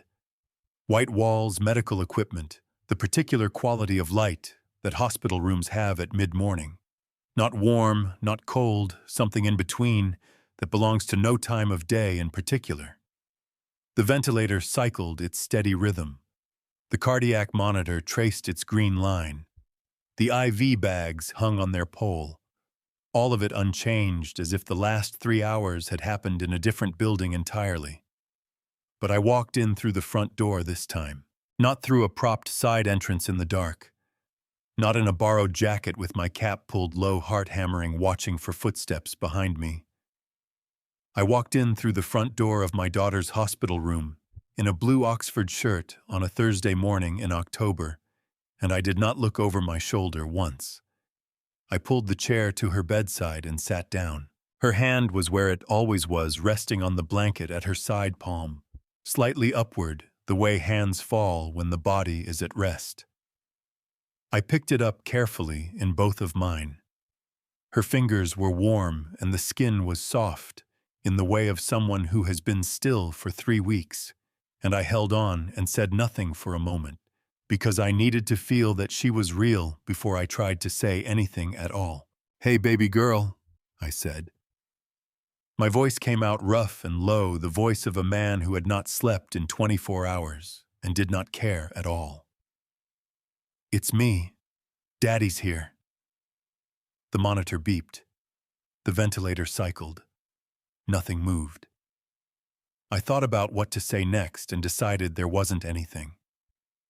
There was only one language this room had ever understood in all the nights I'd spent outside its door or standing at its threshold in the dark. So I did what I'd always done. I sang. The first note came out thin and uncertain, the way it does when you haven't used your voice for singing in a long time, and the instrument has gone stiff from disuse. I pushed through it. The melody came back the way melodies always do. You don't find them, they find you rising up from wherever the body stores the things it learned before it had words for them. Nora's song, her mother's song before that. A thing without a name or an origin that had existed in our family longer than any of us could trace. I sang it to my daughter the way her mother had once sung it to her. The way I had watched through a doorway 30 years ago and learned the words without trying to. The way Diana had hummed it sometimes when she thought no one was listening, running her hand along a windowsill, or stirring something on the stove, not even aware she was doing it. At the second verse, the cardiac monitor shifted. I kept singing.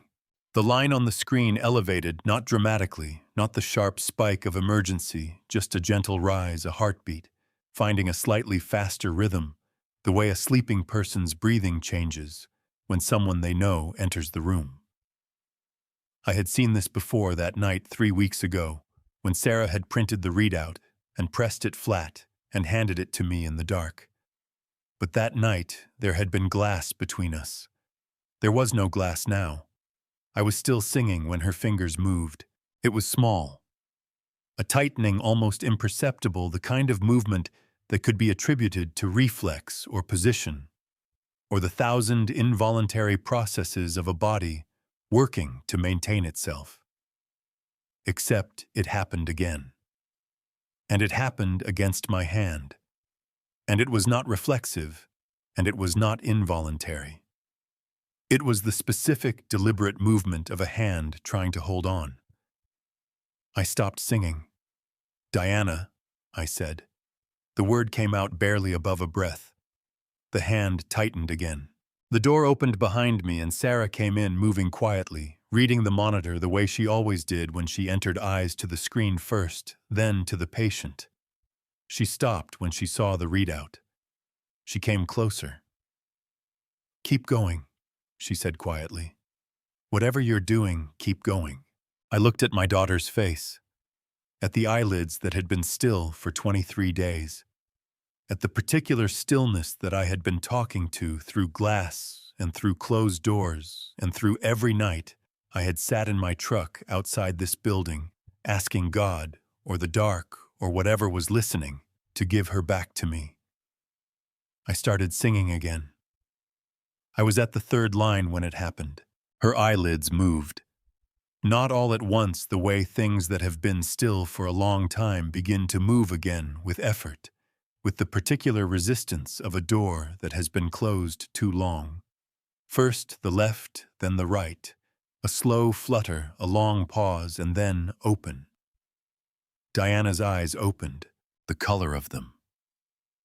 I had forgotten the color of them, or maybe I had not forgotten but had stopped letting myself think about it, the way you stop looking at photographs of people you're afraid of losing. Dark brown, her mother's eyes, the eyes she had looked at me with across 30 years of mornings and holidays and ordinary days. She blinked, slow, experimental, like someone testing a mechanism they hadn't used in a long time. Her gaze moved, drifted, found the ceiling, found the monitor, found the window. Then it came to rest on me. She looked at me for a long moment. I looked back at her, and my chest was so full of something I could not have named it under any circumstances, sitting there in a blue Oxford shirt, with her hand in both of mine, 20 days of everything compressed into this one morning. Her lips moved, no sound at first, just the shape of something. Then barely the thinnest thread of a voice, hoarse and raw from 3 weeks of disuse but present, real, unmistakably hers, Dad. One word. I pressed my forehead against her hand and stayed there, and the sound I made was not dignified, and I did not try to make it dignified. Sarah had stepped back to the doorway, and I was aware of her there, but the room had contracted to the size of the two of us, my daughter and me. Her hand in mine, her voice still hanging in the air of that small white room, like something that had been waiting there the whole time. When I lifted my head, she was still watching me. Her eyes were wet. So were mine.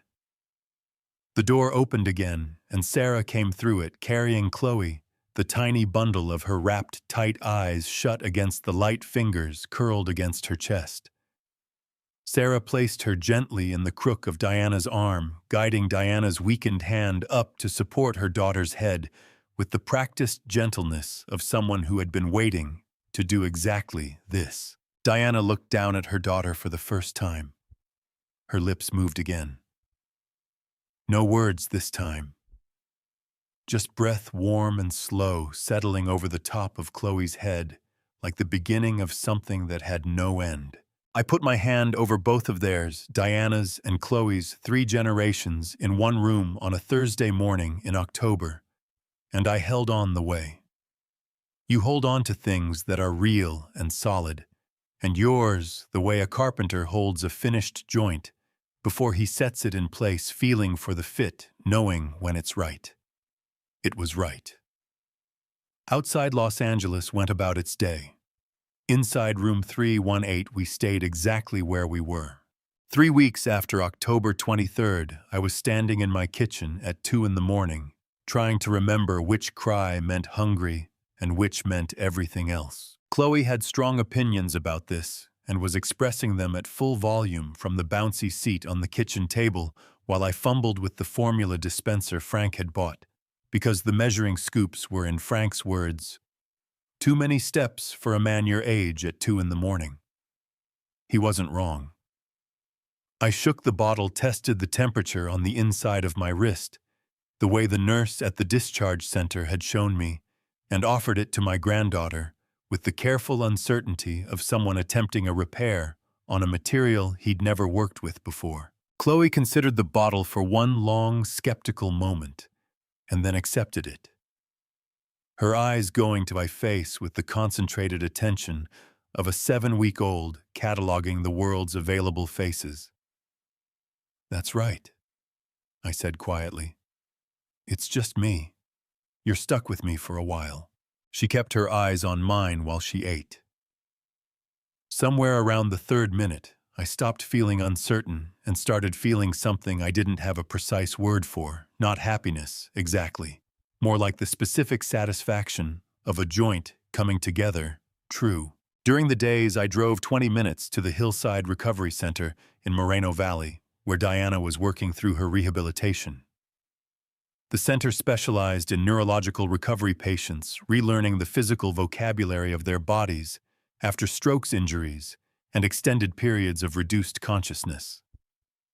Dr. Okafor had arranged for a specialist colleague to oversee Diana's program personally. She was progressing. Progressing meant sitting upright unassisted by the 2nd week, holding a cup with both hands by day 18. The speech that had started as a single word, "Dad," in a hospital room on a Thursday morning, had expanded by November into full sentences, slow but clear, the deliberateness of someone who understood how much words cost. The therapists told me the visits helped.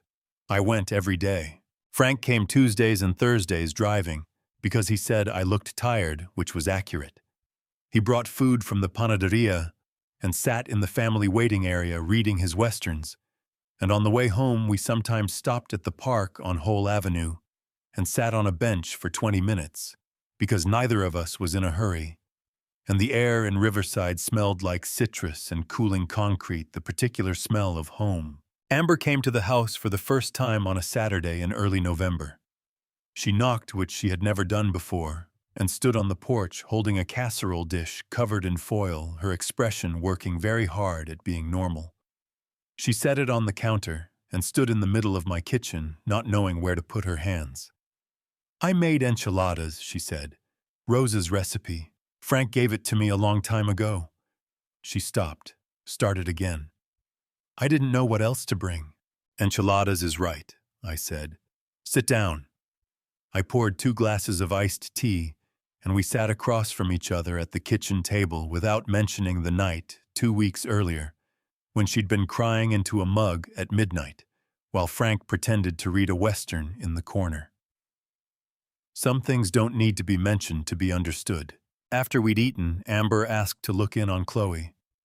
She stood in the spare room doorway for a long time, looking at her niece asleep under the mobile of small wooden animals I'd taken from the Silver Lake nursery, the one Diana had set up for a baby who was coming home.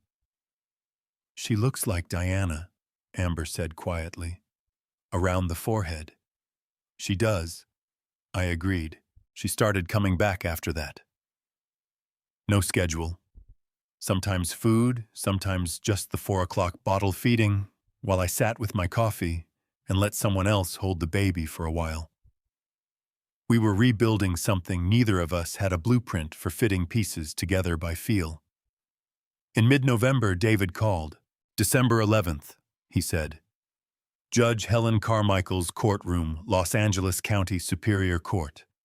Marcus fraud, elder financial abuse, conspiracy, criminal endangerment, insurance fraud, Evelyn conspiracy, perjury, accessory, the doctor falsifying medical records, medical fraud, accessory." He paused. "The DA mentioned the life insurance policy. Taking out $200,000 on your spouse 18 months before putting her in a coma tends to focus a jury." I looked out the window at the lemon tree Nora had planted the year Diana was born. 30 years later, still full of fruit. Chloe started crying in the spare room. I got her and settled into the old rocking chair I'd moved from the garage, not the new oak rocker that one was still in progress, and fed her in the quiet November afternoon, her small weight solid against my shoulder, the lemon tree visible through the window. Everything still and ordinary and unbelievably good. The phone buzzed. Diana. Typed slowly, carefully, with intention. "Physical therapy kicked my butt today. Miss you and Chloe. See you tomorrow." I set the phone down and looked at Chloe, who had finished eating and was studying the ceiling with the focused curiosity that seemed to be her primary mode of engagement with the world. "Your mom says hi," I told her. Chloe blinked at the ceiling. Close enough. The suit still fit. I stood at the bathroom mirror at 6 in the morning, knotted my tie, and looked at the man Schwomingweg. Same dark circles, same gray at the temples. But something had settled in the weeks since October, the way a structure finds its balance after the last joint is set, and the weight finally goes where it was always meant to go. Diana was outside. She'd insisted on driving herself from the recovery center cleared by her therapist 2 days prior. When I came down the porch steps, she was standing beside the passenger door, holding 2 coffees from the place on Magnolia, wearing a dark blazer I hadn't seen before, hair pulled back, standing straight, in a way that had cost her 8 weeks of hard work. She handed me the coffee without a word. We drove to Los Angeles together. The courtroom was fuller than I'd expected. Frank sat in the 3rd row with Pastor Webb. Dr. Okafor and Sarah Miller were in the 4th. Journalists and observers filled the rest. Judge Helen Carmichael entered at 9 exactly, trim, silver-haired, unhurried, 30 years of authority in every movement. David presented for 40 minutes. The medicine bottles, the lab report, the amended chart notes, the recordings, the floor-safe documents, the life insurance policy. Marcus sat at the defense table in a suit that no longer fit right, as if something inside it had diminished. Evelyn beside him, composure held together by effort rather than nature. The attending physician never looked up. Judge Carmichael looked directly at Marcus. "In 30 years on this bench," she said, "I have rarely seen a case this calculated." Marcus remanded without bail. Evelyn remanded without bail. The attending physician remanded, license suspended, assets frozen. The Silver Lake property and Nora's estate transferred to Diana. Full guardianship of Chloe confirmed with me named secondary guardian of record. The gavel came down. Diana took my hand. Her grip was stronger than it had been 8 weeks ago. In the parking structure afterward, she turned to me. "It's done," she said. "The trial's still coming," I said. "I know, but it's done." I opened the passenger door for her the way I had since she was 17 and learning to drive. She got in without making a thing of it. We drove home to Riverside, the San Gabriel Mountains sharp and clean to the north, the basin spread gold in the low December light. 16 days until Christmas. 6 in the morning. Garage still dark, the smell of linseed oil and sawdust filling the space the way it always had. I'd started it in October for a daughter I was afraid I'd lost. I finished it in November for a daughter who was sitting in my kitchen drinking coffee and telling Amber that the recovery center's scrambled eggs tasted like sadness. I carried it inside and set it by the window. Diana looked up from her coffee. She looked at the chair for a long moment, the oak rocker, simple lines, solid and well-made. And then she looked at me and I could see her understanding what it was, and when I'd started it, and what it had meant to set it down unfinished, and what it meant to finish it now. She sat in it without being asked. "It's perfect, Dad," she said. By noon, the table was full. Frank brought tamales because he said turkey was overrated, which was a position he'd held for 22 years and was not going to change. Amber sat beside Diana close, but not crowded, the two of them, rebuilding something in the quiet way that sisters do. Pastor Webb sat at the end and asked if he could say grace, and nobody objected. Chloe was in my arms.